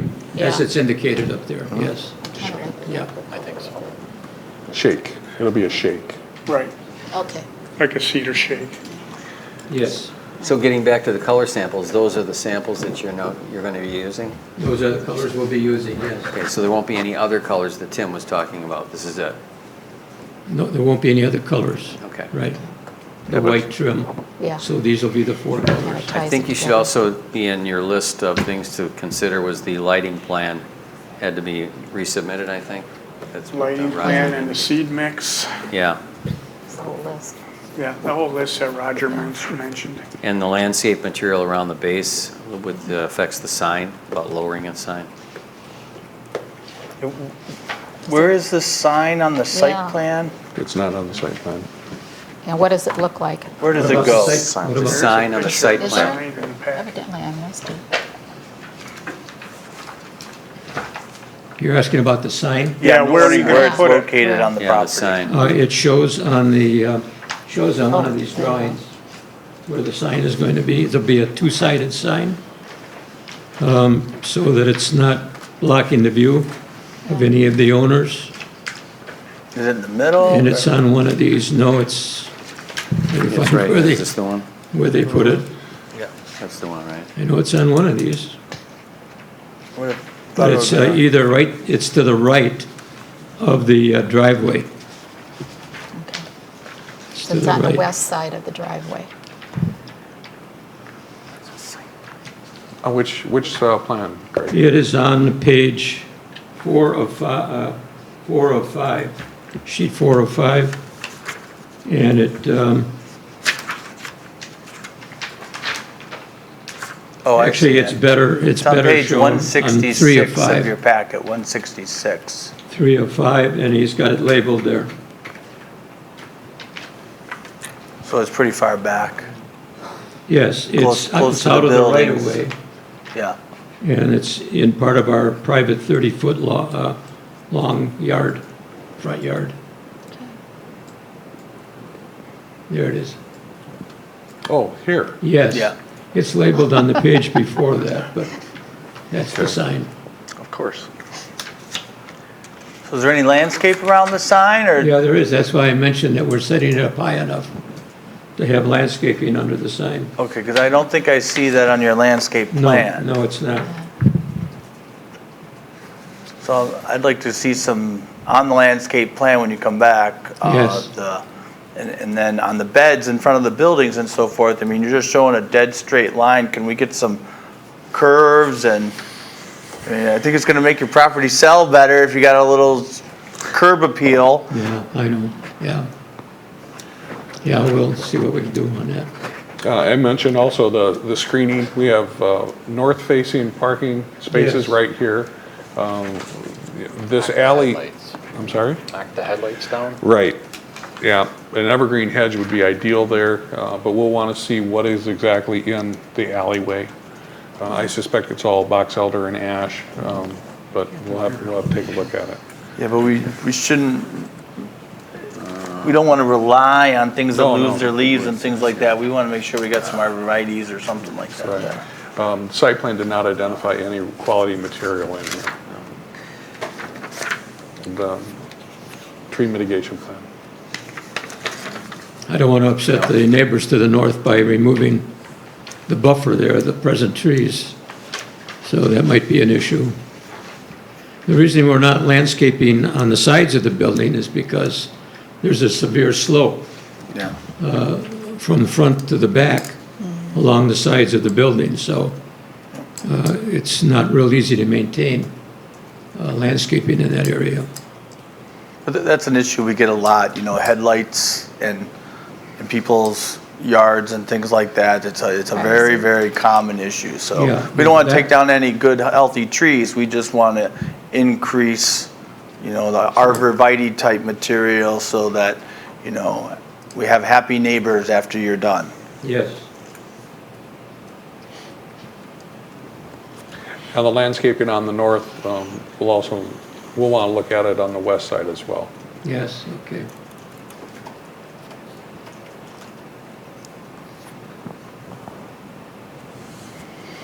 Anything else? I hope not. Better run for the door before we come up with Yeah. more. Okay. All right. Can I ask a question? I'm sorry you can't. You can't. Hopefully we addressed your concern earlier. You did, but I don't think, you're just about the sidewalk. So he'll be coming back, so you'll Yeah. get another chance. Get another hit. And maybe you can catch him before he gets out the door. Yeah, but he ain't got nothing to do with my property. Oh, We visited with him already. all right. I and Bob, the owner Got of it. the land. He's Okay. here tonight with So me. we're going to have him come back, right? He's coming back. Okay, Yep. all right. Before the next item, I We would don't need a like... motion to have him come back, do we? I He don't just think needs to be so. put back on the agenda. Just needs to be Just put go back on the agenda. Okay, we'll move on to 7A, zoning and ordinance provision. Oh, I'm sorry. Before the next item, I would like the floor, please, to make a statement. Well, you could, yeah, your only chance to do that was during citizens' comments. So now you're a planning commission member and you play that role. Yes, I Right. know that. This Right, has so- to do, though, with the planning commission and our actions. Yeah, but you would have had to step down as a citizen and make a comment during citizen comments. You can't make a statement as a planning commission member at the table. I mean, work it in as best you can as a planning Okay. commission member, This is right? right. That's what I'd suggest. Okay, will do. Okay, 7A, zoning and ordinance revision, discussion regarding proposed zoning text amendment to create planning commission authority to approve special exceptions related to building height, location, number of floors, and setback versus zoning text amendments to modify CBD 1, not to be confused with the oil, zoning district bulk regulation regarding building height, location, number of floors, and setback. Roger. Okay, staff has been working on a couple different options here between the administrator, the mayor, the attorney, and myself, trying to figure out how to guide the plan commission through something that needs to be handled as consideration for amendments in the ordinance as to whether or not we want to take this step to allow for changes in the CBD 1 district, or if it's in the city's best interest for the Plan Commission to have the ability to exercise special exceptions when they feel appropriate. The council deliberated this at their last meeting. They wanted to send it back to this body with the direction to conduct public hearings on both options to ascertain which option, or ascertain what citizens' interest would be as to which one of the options to pursue. The third option, which is also something that came out of the council meeting, is perhaps the application of a new district or identifying an overlay district with the intent purpose of allowing for taller, larger, more dense buildings unique to a specific boundary rather than throughout the entire CBD1. There are a couple things that Plan Commission might want to weigh here, the difference between these three options. First of all, the option affording the Plan Commission to exercise authority and grant special exceptions. We already have that ability granted in the current ordinance. That ability is currently limited to substandard unit or substandard lots. And we've run into this because of many of the historical lots that were existed before the city was incorporated. So we have substandard lots, and people want to be able to realize the full potential of their homes, whether it's redevelopment or additions, to be consistent with their neighbors. And we have the ability, we've taken action a number of times on those very types of special exceptions. But what Mr. Hammes has prepared for your consideration is language that would open up that mechanism for the Plan Commission's use as they see fit, with very little limited application. You heard testimony this evening suggesting that perhaps that should be limited to CBD1, which is something I would encourage you to consider as well.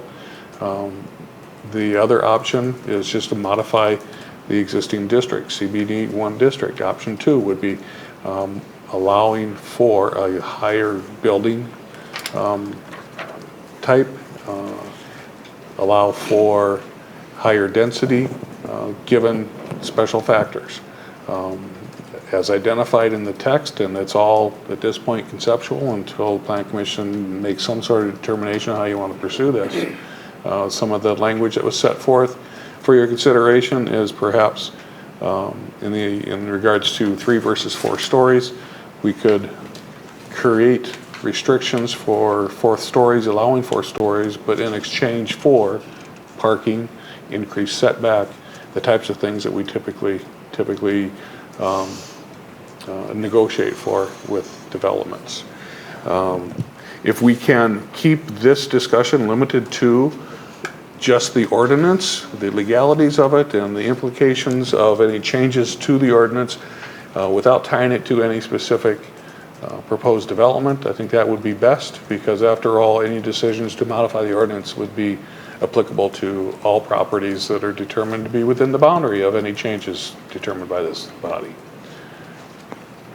That's about all I have to say. So I'm just going to help try to frame it. I view it as like 3 silos. Each option is a different silo.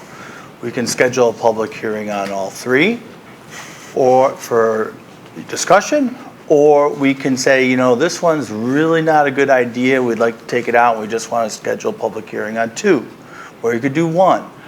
I'd encourage you to do, I'd like the public's input, but we need to deliberate that and decide how many we want to move forward.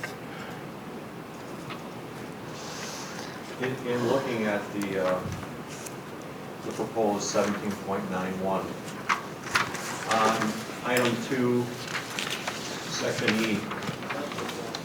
17. On section E, it states in there, special exception is requested by more than 20% of the regulation governing building height, number of floors, offset, and/or setback regulations. Currently, with a 3-story limitation, just basing it on current, the only reason I'm saying is you can't do 20% increase. That's a 0.6 floor. Well, we had that discussion about 5-foot ceiling height earlier. Yeah, that just, so here's the problem. Are you turned on? Is your mic on? Is your power on? Yeah. Yeah, I can hear him. Okay. Mike says it's on. All right. Is it on your shirt? Yeah, it's right here. It's real close. I even moved it up because I couldn't hear myself on YouTube from last month. So I think where you're going with this where is... I'm going with this is simple. You can't put that in there any increment other than 5. This is just some simple math here right now. And I'm only phrasing number of floors, nothing else, all right? Because that can all be done with percentages.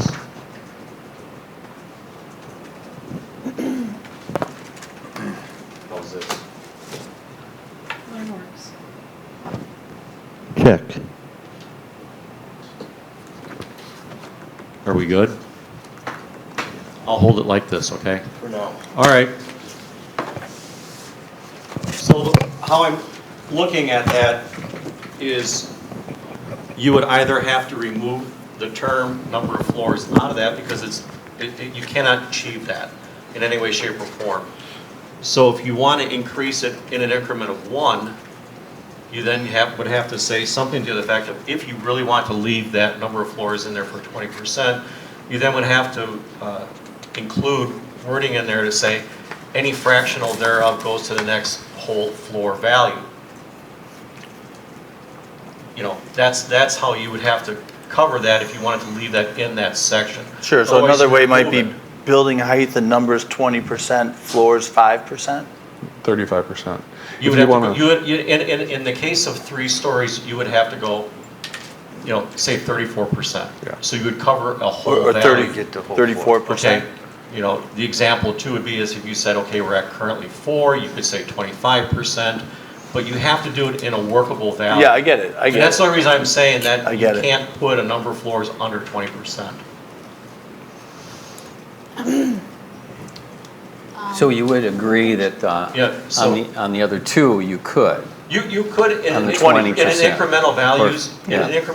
oh, absolutely, you can do incremental values, that doesn't affect it. Remember, this is example wording, where this is why I'm the saying- purpose, that's why we're right? having And that's the discussion. only reason I'm mentioning it in that manner. Yeah. Well, I think it's a good starting point for a discussion, and I think having a percentage is preferable for our governing as a planning commission to deal with people who would developers who want to come in as opposed to a specific number. I think that gives a little bit more flexibility to us and also notice to the developer that this is the percentage you've got to come in with. Biggest problem we've had with this latest development is it came in over the top and we've had to carve it down and finally we've got it into a zoning issue. But I think that the percentage may be workable subject to, as Ed pointed out, the stories issue. But the other ones I think are much more palatable. And if you apply that to a broad brush of, in this particular district, as opposed to setting up a whole new district. Now we're trying to compare the other one, the other option 3. Just to accommodate a large developer is what it comes down to in this case. I'm not as comfortable with doing something like that as opposed to just getting a plan that is applicable for everyone in the future so people understand that and we don't have to be treating a large development as a special district, all of a sudden giving it special qualities that others who have maybe lesser size and dimension or impact can be doing a different approach. And I like the more of the percentage basis than just setting up a new district just because somebody comes in with a lot of influence. I'm not crazy about that one. Somebody's got to justify that one to me. So there's details we could work out, I think maybe in all 3 of them. I just want to say what my comments are is, you know, option 1 I like the least. You know, it's too broad. It is difficult to explain to applicants, hey, this is what our zoning code is, but there's a special exception of 20% on this, 25% on something else. You know, we can't really tell you where you'd fall in there, but here's the code, and you may or may not be able to use these various percentages. And as it's written, it's for the whole city. I completely agree with you. I mean, I think the special exception by a percent, you put a number in there and it just simply translates every limit in the zoning code up by that number as being feasible. Yeah. You know, you're instantly, essentially adding 20% onto all the numbers that are in the code, and that has a door widest open for unintended consequences as far as anything goes. You know, Lynn gave a good example. You start piling these things up and you got an 84-foot tall building, and I think based on the law, you might end up in a situation where you're compelled to issue the exception to someone because you didn't write specific enough criteria for them to meet, and they say, well, we'll meet the criteria, therefore you give me the special exception. I think that's kind of how the law would work against us. Right. I don't think we should be considering a blanket special exception ordinance update. Because love would be lost if we dropped that one for me. But I mean, maybe someone's got a different way that can work. I don't see it as something that I'd be comfortable with, because like I said, it just simply translates the code up by the number you put in there. And then I'm just going to finish my thought process here. Option 3 is my second least favorite in that, it rings of spot zoning to me. And we're really not supposed to be doing that. If you want to change the zoning, it's got to be broad enough. It should be covering all the areas that are similar to that. We had a citizen speak of CBD 3 that was created up on the hill for the hotel and things. Much different landscape than other areas that existed at that time. It's unique. The topography is different. The distance from any other buildings was different. That was unique.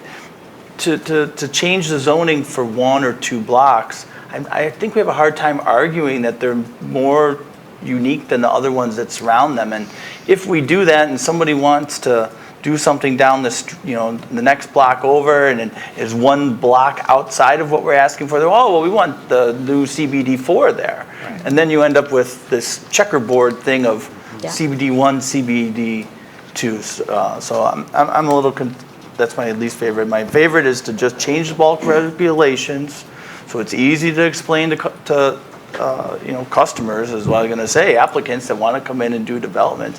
It's very clear, it's simple as to what the rules are, and we want to do it not just for this applicant, but something that we understand will change the appearance with regard to what we agree to change for all the areas in CBD 1, right? It's right. You need to vision this happening all the way down whatever street you're on, right? And so if that's the vision that the commission has for how Delafield should look in the future, I would say just change the code, and those are the new rules. No special exception then?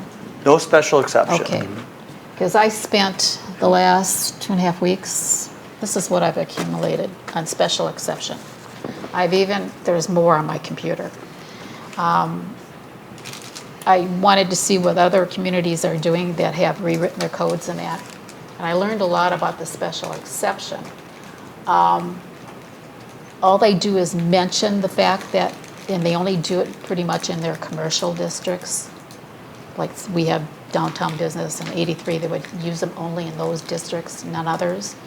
And they only mention it in the ordinance, and back where they have all their setbacks and heights in it, that's a different section, they list it there. And according to everything that I read, special exception is minor. Most of them only do 3%. And the setbacks range from anywhere from 7.5 feet to 20 feet, depending on the situation. It is not to be used as a, just because you've done it to this person, you set precedence. No, it doesn't work that way. It's supposed to be a unique situation, and you're just doing like a tweak is what it is, a minor diversion from the code is what it is. I too agree with just changing the code. And I have not read any ordinances from surrounding communities that use stories. They use height. Because let the height determine the stories. Because you can't, if you say 50 feet and somebody wants to put in 5 stories, it isn't going to happen. So to me, it's letting the height that you set determine how many stories. Because or how the developer wants to divide it up. Right. I was wondering too what your reaction to that is, Roger. Why do we care about the number of floors and not just the bulk of the building? I cannot answer that. That has been in the code since '91. Okay. There's not any real specific information as to how they came about maybe I'm that. missing something. No, I think, and Tim was kind enough to provide both the 91 comp plan as well as the downtown plan to see if those documents provided any additional information. Most of the recommendations from those documents seem to be centered around aesthetics and architectural design. There's really no guidance in regards to, well, if we want to increase density in the downtown or something. I think that should come out of a code. Yeah. Let the height determine how many stories. And the only thing I can figure is that 3 stories was introduced because they were looking at perhaps 12-foot floor to floor, which would be very Victorian in concept, and then then that comes close to the 35-foot building height. That's the only thing I can figure. Isn't it, I'm sorry. Go ahead. Isn't it a reasonable way to limit density, though? I mean, if you're essentially limiting density by saying number of floors. I can see that, Right. sure, So- I didn't think of it that way. So the caveat as proposed in a zone CBD1 update stating that you'd be providing parking, that'd be alleviating some of the issues that come with that extra density based on what impact it would have on the surrounding businesses for what parking spaces they'd otherwise have to use. So I think that's a good trade-off, leaving that in there. The 3 stories? The 3 stories, and if you want a 4th, you're providing parking based on the use, because that 1752, section 10 specifies number of parking spots based on office, retail, residential, and therefore you're not subjecting surrounding businesses to the added parking issues, right? I mean, I think that's kind of the trade-off. So I think it does seem weird. I've always thought it was weird, but then the more I've reflected on the number of floors, I think it's a way to control the density, and then we get a good trade-off. So help me out on this one. How does this second option that we're just talking right now, how does it really differ than what we have right now? The only thing that would be modified are specifics in the bulk descriptions. Exactly what you have listed on page. So 17.39. Page 181 in your e-packet. Yeah, where it says proposed text 50 amendment maximum modifying bulk regulations. If you don't mind, I'd like to just describe the context that I've thought about this a lot, and kind of the conundrum we're in is how the Delafield Square doesn't fit into this code as it exists. You know, the building across the street. Right. I agree. Broke a bunch of rules. Wait. So- I'll interrupt you now. With Act 67, you cannot look at what happened in the past. It's the now. You cannot judge. We're not doing anything about Act 67. We're talking about updating our I code. realize that, but just because you are updating your code, you still have to follow the same rules as Act 67. And how do you have to treat the city as though it's a blank slate? There's nothing here? What are you saying? You can set your parameters, your height, your setback and everything else, but you cannot compare it to something that already exists. That cannot possibly be true. Well, Because we've got buildings I'll send that you the paperwork. we've got buildings that exist in our code. I They're a realize that. product of our code. Right. So what the thought process, let me finish. The thought process I'm going through is basing our code, any update that we would make on buildings that work, okay? The Delafield Square is a successful building.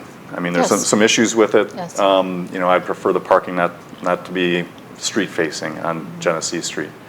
But, you know, how it looks, how big it is, how it's been accepted, how it's used, seems to work. And so I don't have a problem having that in mind as a template for what our code should be updated to enable something similar. That's the thought process I'm going through. And I think making our existing code simpler is a good way to do it. And a lot of the quote confusion, and I frankly I don't think the mayor and I ever had any with how our current code reads as far as flat roof, gambrel roof, hip, pitch. I don't understand why we've got 2 different height differences for the different types of roofs. I mean, theoretically, it's so that if you can have a taller profile on a pitched roof because it slopes away from the street. That's the only thing I can think of. And there's an accommodation for enabling taller buildings based on setback from the street as a trade-off.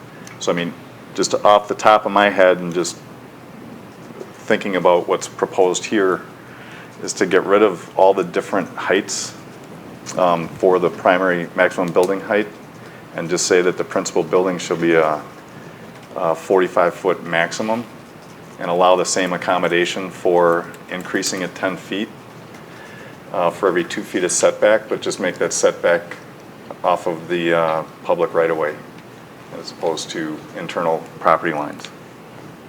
And frankly, those two changes would make Delafield Square comply, and theoretically other plans that might be Did you just say limit it to 45 feet? 45. Limit as any building height to 45 feet, but you can gain an extra 10 by setting it back 10 feet from the public right-of-way. Just 10 feet or 10 feet more? No, you can gain 10 feet more, but setting it back 20 feet. So you get a foot of height, the way it exists now. You get a foot of height increase up to 10 feet for the setback from the public right-of-way. Because 20 feet is not even a first down. It's not what? It's not even a first down. Yeah. Right. That's pretty narrow. Well, that's what it exists. That's how it exists. Yeah. And so what I'm saying is that maybe that's something you should have some flexibility on. Delafield Square, for example, we can't use the 10-foot setback because it's a parking lot. It's really skewed. Well, they did use it. Yeah, but on the north side, well, it's probably set back 20 feet. Yeah, that's where it is. But that's, of course, that doesn't also have another size building next to it. Like we're talking about. And that's what I was going to get at when you say right of way. But a building could be on a property with only a front right of way. The side lots may be abutting private properties. Right. So that you would still want that to apply in the side lot or not. Yeah, but it doesn't across the street. Right, it doesn't across the street. I know. I know that. Make it apply there. My suggestion there is that the setback is 0 for property lines. Side property lines? Yeah, for side property lines. The only setback requirements are to the main connector streets in downtown Delafield, right? Other streets, you can be closer, 0.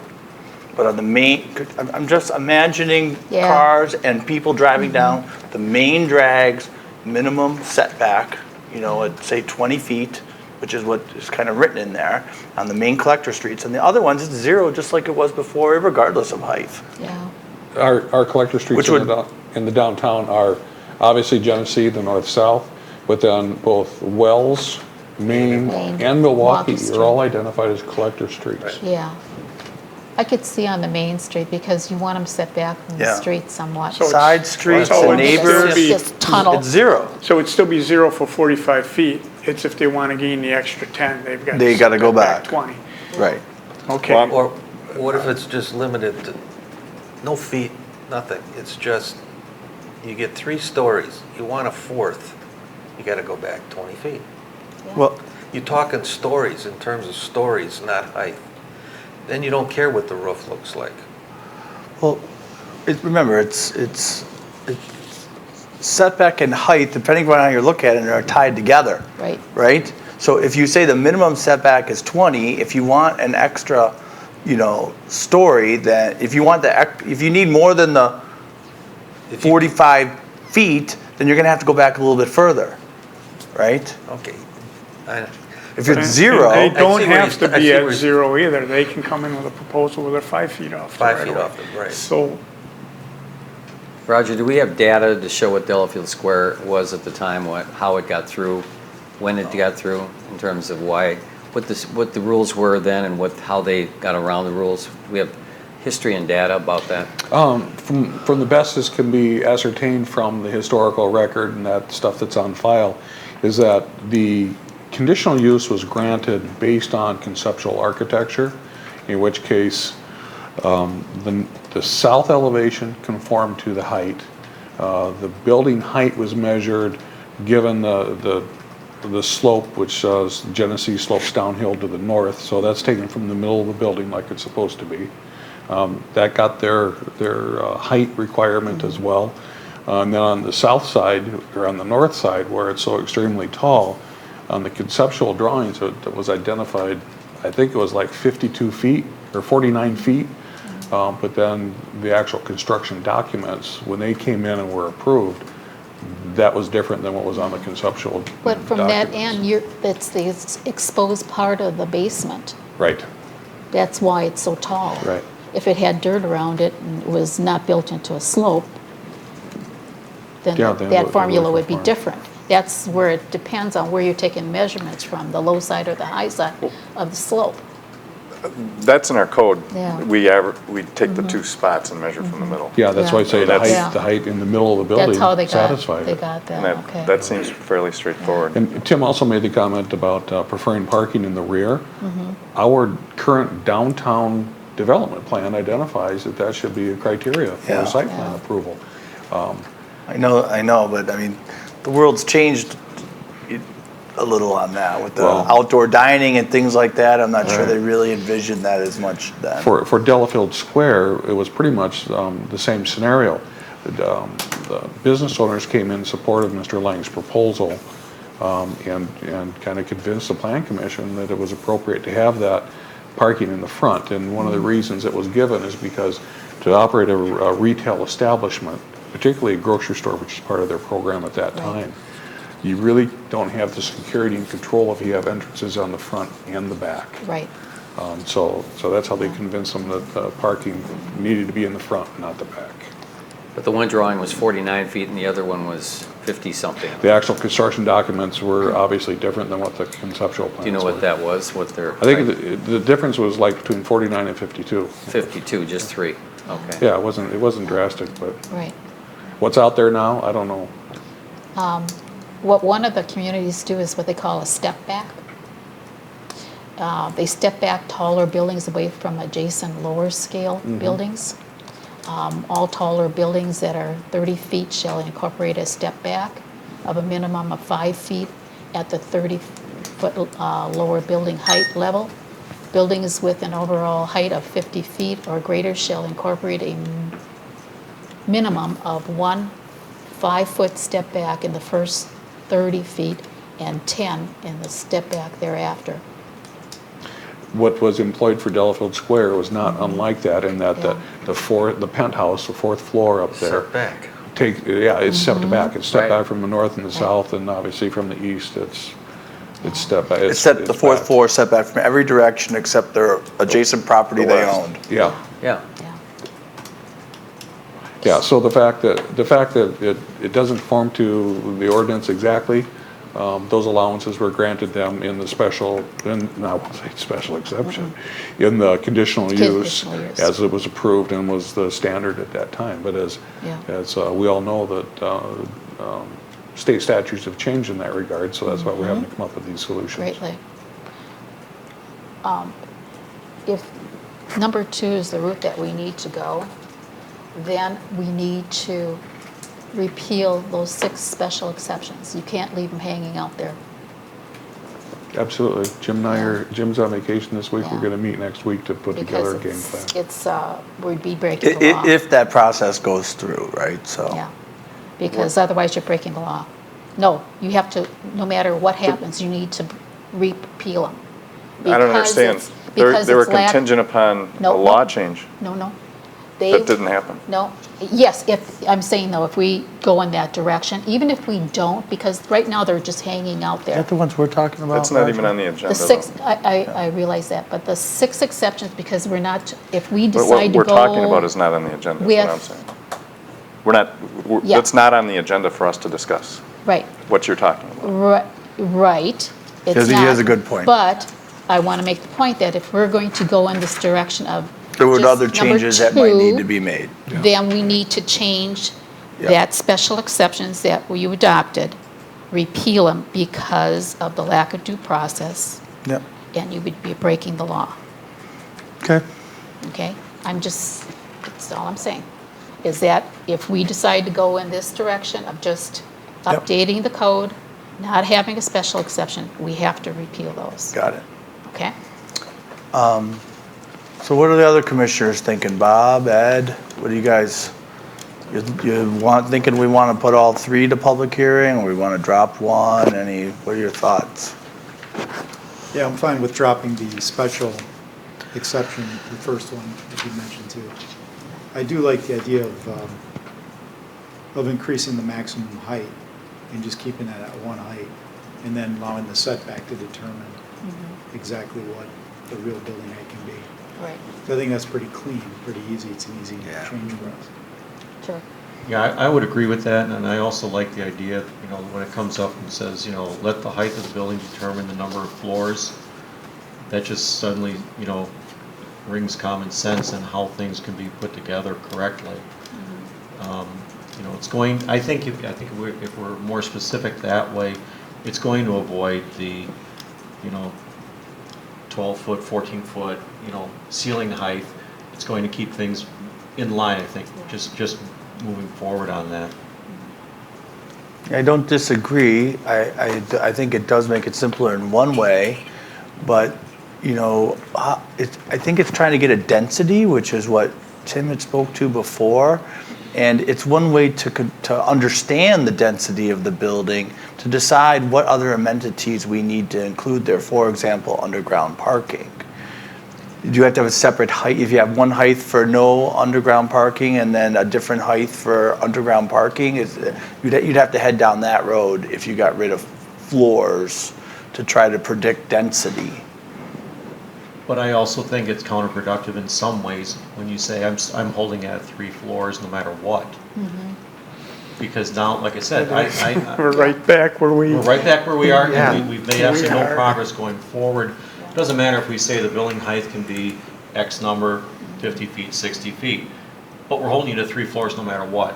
I You know, and that's what I'm getting at. I didn't mean to imply that if that's what I said. I'm just saying if you got rid of the label of floors, any number of floors, that you'd have to have 2 heights to determine density to decide when to have require underground parking or not. I don't think that you can require underground parking. That's an extreme. Oh, no. No, that's sure. not You could extreme. definitely do that. No. I would think that would be, because it would depend on the lot. If you've Of got course. a perfectly flat lot, how are you going to put underground parking? Oh, it's ramp done down. every day. Do it all the time, just like, Oh, yeah, and then all the water they just runs. ramp down. No, they put a drain down at the bottom Yeah. of the ramp. They do a slot drain. I So have am I a being real clear? issue with that. I see your point.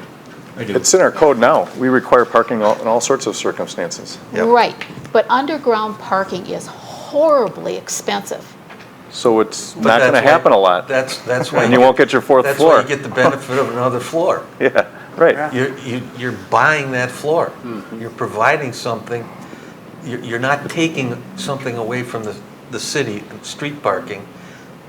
You're providing it for the people that are occupying that building in the basement. This is not unusual. You walk down in Milwaukee, the underground parking is everywhere. Yeah. Because you can't build a building without it. Because they don't have enough The term is parking. incentivized zoning. We, as a city of Delafield, really desire to have parking available for patrons of all of our businesses. So the incentive is, put in underground parking, we'll give you another floor, you know, to compensate for that cost in order to preserve the on-street parking for the tenants of the existing businesses. Yeah, I know where you're going. The idea, though, of another floor doesn't thrill me. Well, if we don't Then we go back to specify- that height thing again. If we don't specify the number of floors, we still have the discretion to approve or disapprove of their density, right? Is it in our code now? Not in CBD1. that's There's true. no floor area That's ratio, right. there's no setbacks required. Frankly, that's where we need parking the most. Parking requirement. I'd encourage you, if you want to make No. changes before the public hearing, read the wording on page 181, and if you'd like to make some changes to it right now, we can, but we'll be talking about it again, you know, and then we can make changes, but that's the format of the code as it exists today. We, you know, in theory, we want to, you know, we should be able to do it with just these numbers, right? We're not going to have to, other than consequences, we're not going to really have to change anything else. So we could Just talk trying to a keep it lot simple so it tonight, doesn't- but we should probably get to the public hearing and what we want to discuss. As close as we can get We're going it. to go through that again, yeah. Right. So why wouldn't we then, as you go to the bulk regulation proposed language, shouldn't be that, what we should be discussing, if that's what we're going to follow, is number 2. And then say, okay, if this is the language, but we may want to discuss further what number should be plugged, but is this the type of language we should have in there? If not, then let's modify the language, and we're going to eliminate 1 and 3, let's go to 2, so we don't have to waste any time. Yeah. And just go to 2. And that's your prerogative, you could absolutely do that. Two And then you could ask staff to consensus? bring a It couple is what different you- versions based on the conversation that you had today. I mean, And maybe, and I think if we don't accomplish anything else, we've accomplished a lot. We went from 3 to 1. Yeah, and schedule a public hearing. Seriously. It looks like 2 is what everyone And wants. if 2 is the one, then what we may want to think about is not necessarily today, but we could come up with some ideas that, language-wise, maybe we tweak it a little, but follow number 2 only. And we don't have to beleaguer everybody else with number 1 and 3. I agree. In that way, You're the ones that vote. no, but I don't think we're at all prepared to make any decision today on what the language is. I think we should digest number 2 I that you agree. got That's and more tweak detailed. it a little bit, Take into and then conditional use. come up with some solution, because, bright minds don't think alike all the time at the same time. And we don't want to prejudge, we could get a great idea from the public hearing, right? Right. Yes. All I was saying was maybe if you wanted to fine tune what we proposed, we could. Right. Or you could ask staff to maybe come up with a couple Yeah, of different I suggestions. think that needs some time, but I think we've accomplished a lot by going down to 1. Yeah, let's move ahead with 2 A then. lot better than dealing with Option 12 two. lawyers. Option We never get to 1. Can I, Yeah, 6. Other Dave, it Start out looks with like 3 you're and trying come to chime 6. in, you got a comment? Yeah, I'd like staff to do something, or to put something together, the verbiage for a 2, but can they get it out to us before? Well, we're gonna get it to you the So same that time we we get could it to the review it. public, right? Yeah, I'd like to review it and make comments. So, I mean, Before that's it being ever goes to devil's public advocate hearing. here, that we published what we had today, right? You're to review it before you come to the planning commission and come with some suggestions on what you'd want to change. We're gonna do that process over again, right? Yeah. When you get another kick at the can, I know. right? Well, so, we can take a stab at that right now. I mean, We can. so the one thing that comes out on page 181 would be any building height greater than described must be approved by special exception, because we're not going to be considering that, right? True. Right. correct. Where are we now? That's on Right up page here. 181. Any building height That's- greater than described. That's the only change, We're taking that out. And that's the only possible change in 715, so the balance of 715 remains unchanged. Well, Oh, I see I what you was, mean. so, I wonder about the, I mentioned setback from, my main concern is from the street view and just public access.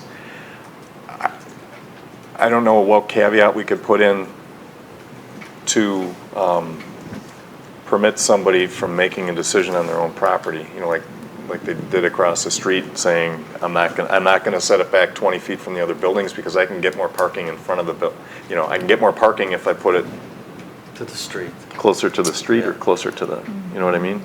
But I think the main concern is that the pedestrian traffic and just the gathering space outside the buildings on the street is where we want the setback to be mandatory at the greater distance. Right. And interior property lines, I'm not so sure that that's required to have the setback to gain the height.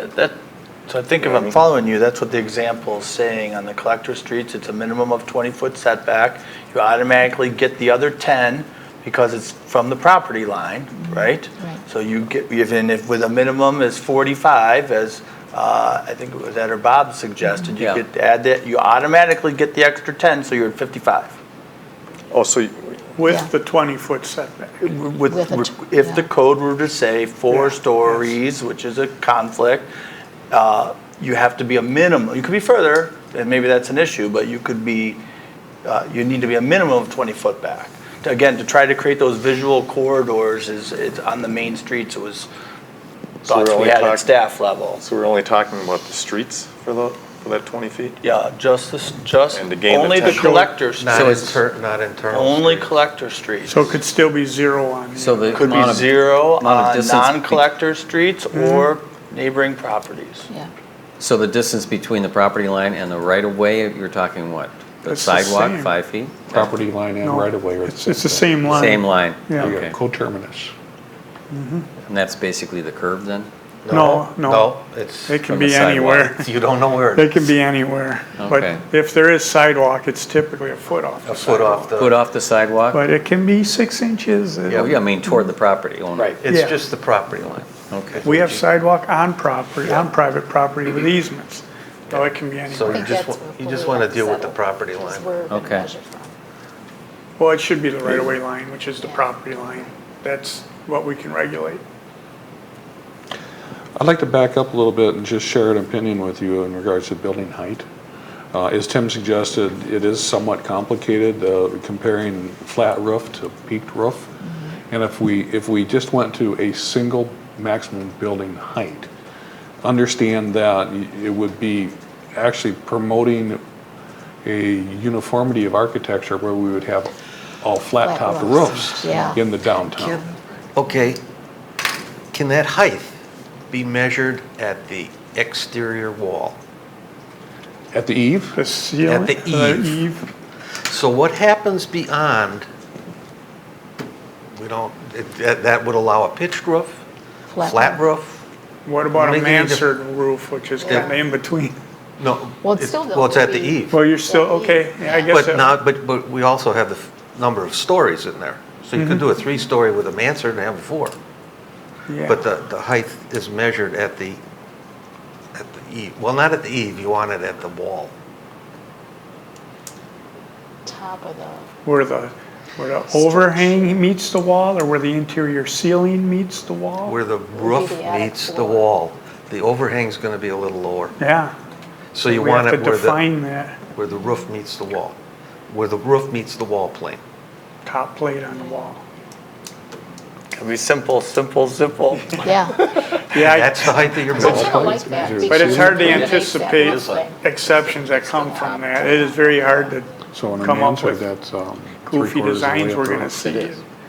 Well, That it allows would for a be pretty pitched uniform. roof. And you don't have to deal with, I do too, I agree, but I'm thinking, when you get real specific like that, you really get into, That's a you good need thing. exceptions. I just like the new numbers, and if we need to clarify to say flat roofs no higher than this, and Here's the peak face- roofs here's no the higher wall. than this. That's how most that communities point, do that it. jurisdiction. Yeah. Where they connect, it's that point. It's So an we're supposed to have one engineering conversation, folks, so Yeah. we can take proper minutes. What does the ordinance say? Thank you. See the ordinance.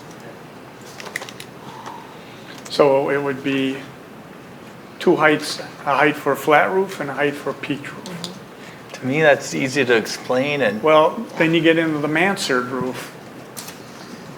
You get different types of I'm roofs. sorry, I'm not sure what a mansard roof is. It's just laid back Oh, like the top of. and it's flat on It's flat on top. top. Yeah, I see. Yeah, Okay. so it doesn't meet, there's gable. There could be a mix of the two. Yeah. Absolutely. And then we got the Kinda like steeples, spires. Well, Just won't allow any mansard roofs. Well, we have one across the road here. Yeah, we did. What Scott and I were just discussing before we were scolded for having a second Sorry. is No need to. is that I think maybe what Dave is getting at could be applicable if we declared it would be the top plate. To the top plate Intersection You could of do the the- roof and the of top the exterior plate. wall. Yeah, because Yeah. you're basically only dealing with another foot in height if it's a pitched roof Yeah. for yeah. the installation. So in other words, the ceiling of your top floor is your building height. Well, Yeah, it Yeah. would be. Yeah. because a flat roof, they may have a 2-foot deep truss to do a span, so Yeah, you the just par- have to give that up or not. And a parapet above that would just be an architectural feature. Right. Yeah, actually, that makes a lot of sense. I think it's something to think about in the next month. We're not putting it on paper today, are we? So, Well, I'd like to, here's what I'm faced with, is that I need to prepare a public hearing notice to go to the paper. And ideally, you're supposed to put a little bit of an explanation as to what it is you're going to be discussing. Well, we'd be And I- discussing setbacks and, I'll be as vague as possible. yeah, unless it's like there's any Ken said, specifics. we may get Right. different ideas at the public That, hearing. you're right, we're not I don't- prejudging anything Right. here, We don't right? want to get it down. We're just to- trying to yeah. present what as Right. close as we think we can get, right? And then take the Yeah. feedback and tweak Yep. it some more. So mainly, it's just setback and height. Well, Roger, why don't you just do the same thing on the agenda that we had for this meeting? Just put it where it says, Plan Commission Authority related to building height, location, number of floors, and setback. I mean, why do you have to put anything else? Yeah. No, it's just, The CBD1 district? Yeah, in the CBD1 district. CBD1 district. Yeah, just like it's in there right now, just eliminating the special exceptions and just relating to those factors. Okay. And then you don't have to even put zoning text amendments, you just to modify the CBD zoning district. But Okay, we're That's what getting I- close to having to take a break, so we're either gonna wrap this one up here, folks, or we're gonna have to take a break. Well, I would, I'm good with I'm what good. Jim just said. yeah, I mean, that's what I would put in the agenda. Use that agenda language and then just eliminate the special exceptions in the zoning order. You know, that's sufficient notice. This is not new. I mean, I just don't think we ought to tip our hat saying we've eliminated in the agenda 1 and 3. I could put 80-foot building height to ensure we get a good turnout. But we all, at least we can come I away. think you'll get people here for But that. we can come away agreeing we're on 2. Yeah, okay. yeah, I Sounds think. good. Whenever We we need can a come up with motion, some or are we good ideas, to go then with that? Focus on 2. Okay, So we this got is it. kind of just a draft. Okay, is there right any now. further We're discussion on gonna- this topic, Excuse or me, can we Mike. please move on? No further discussion. Okay, great. Thank you. Sorry. 8A, clerk, Just let him planning finish. commission meeting dates and deadlines, meeting August 28th, 2019, meeting submittal deadline, August 13th, 2019, public hearing submittal deadline, July 29th, 2019. Planners report, I'm sorry, refer you to correspondence, planners report. Planners report, really nothing we haven't already discussed. Building inspector. 38 permits issued with 4 commercial occupancies. Great.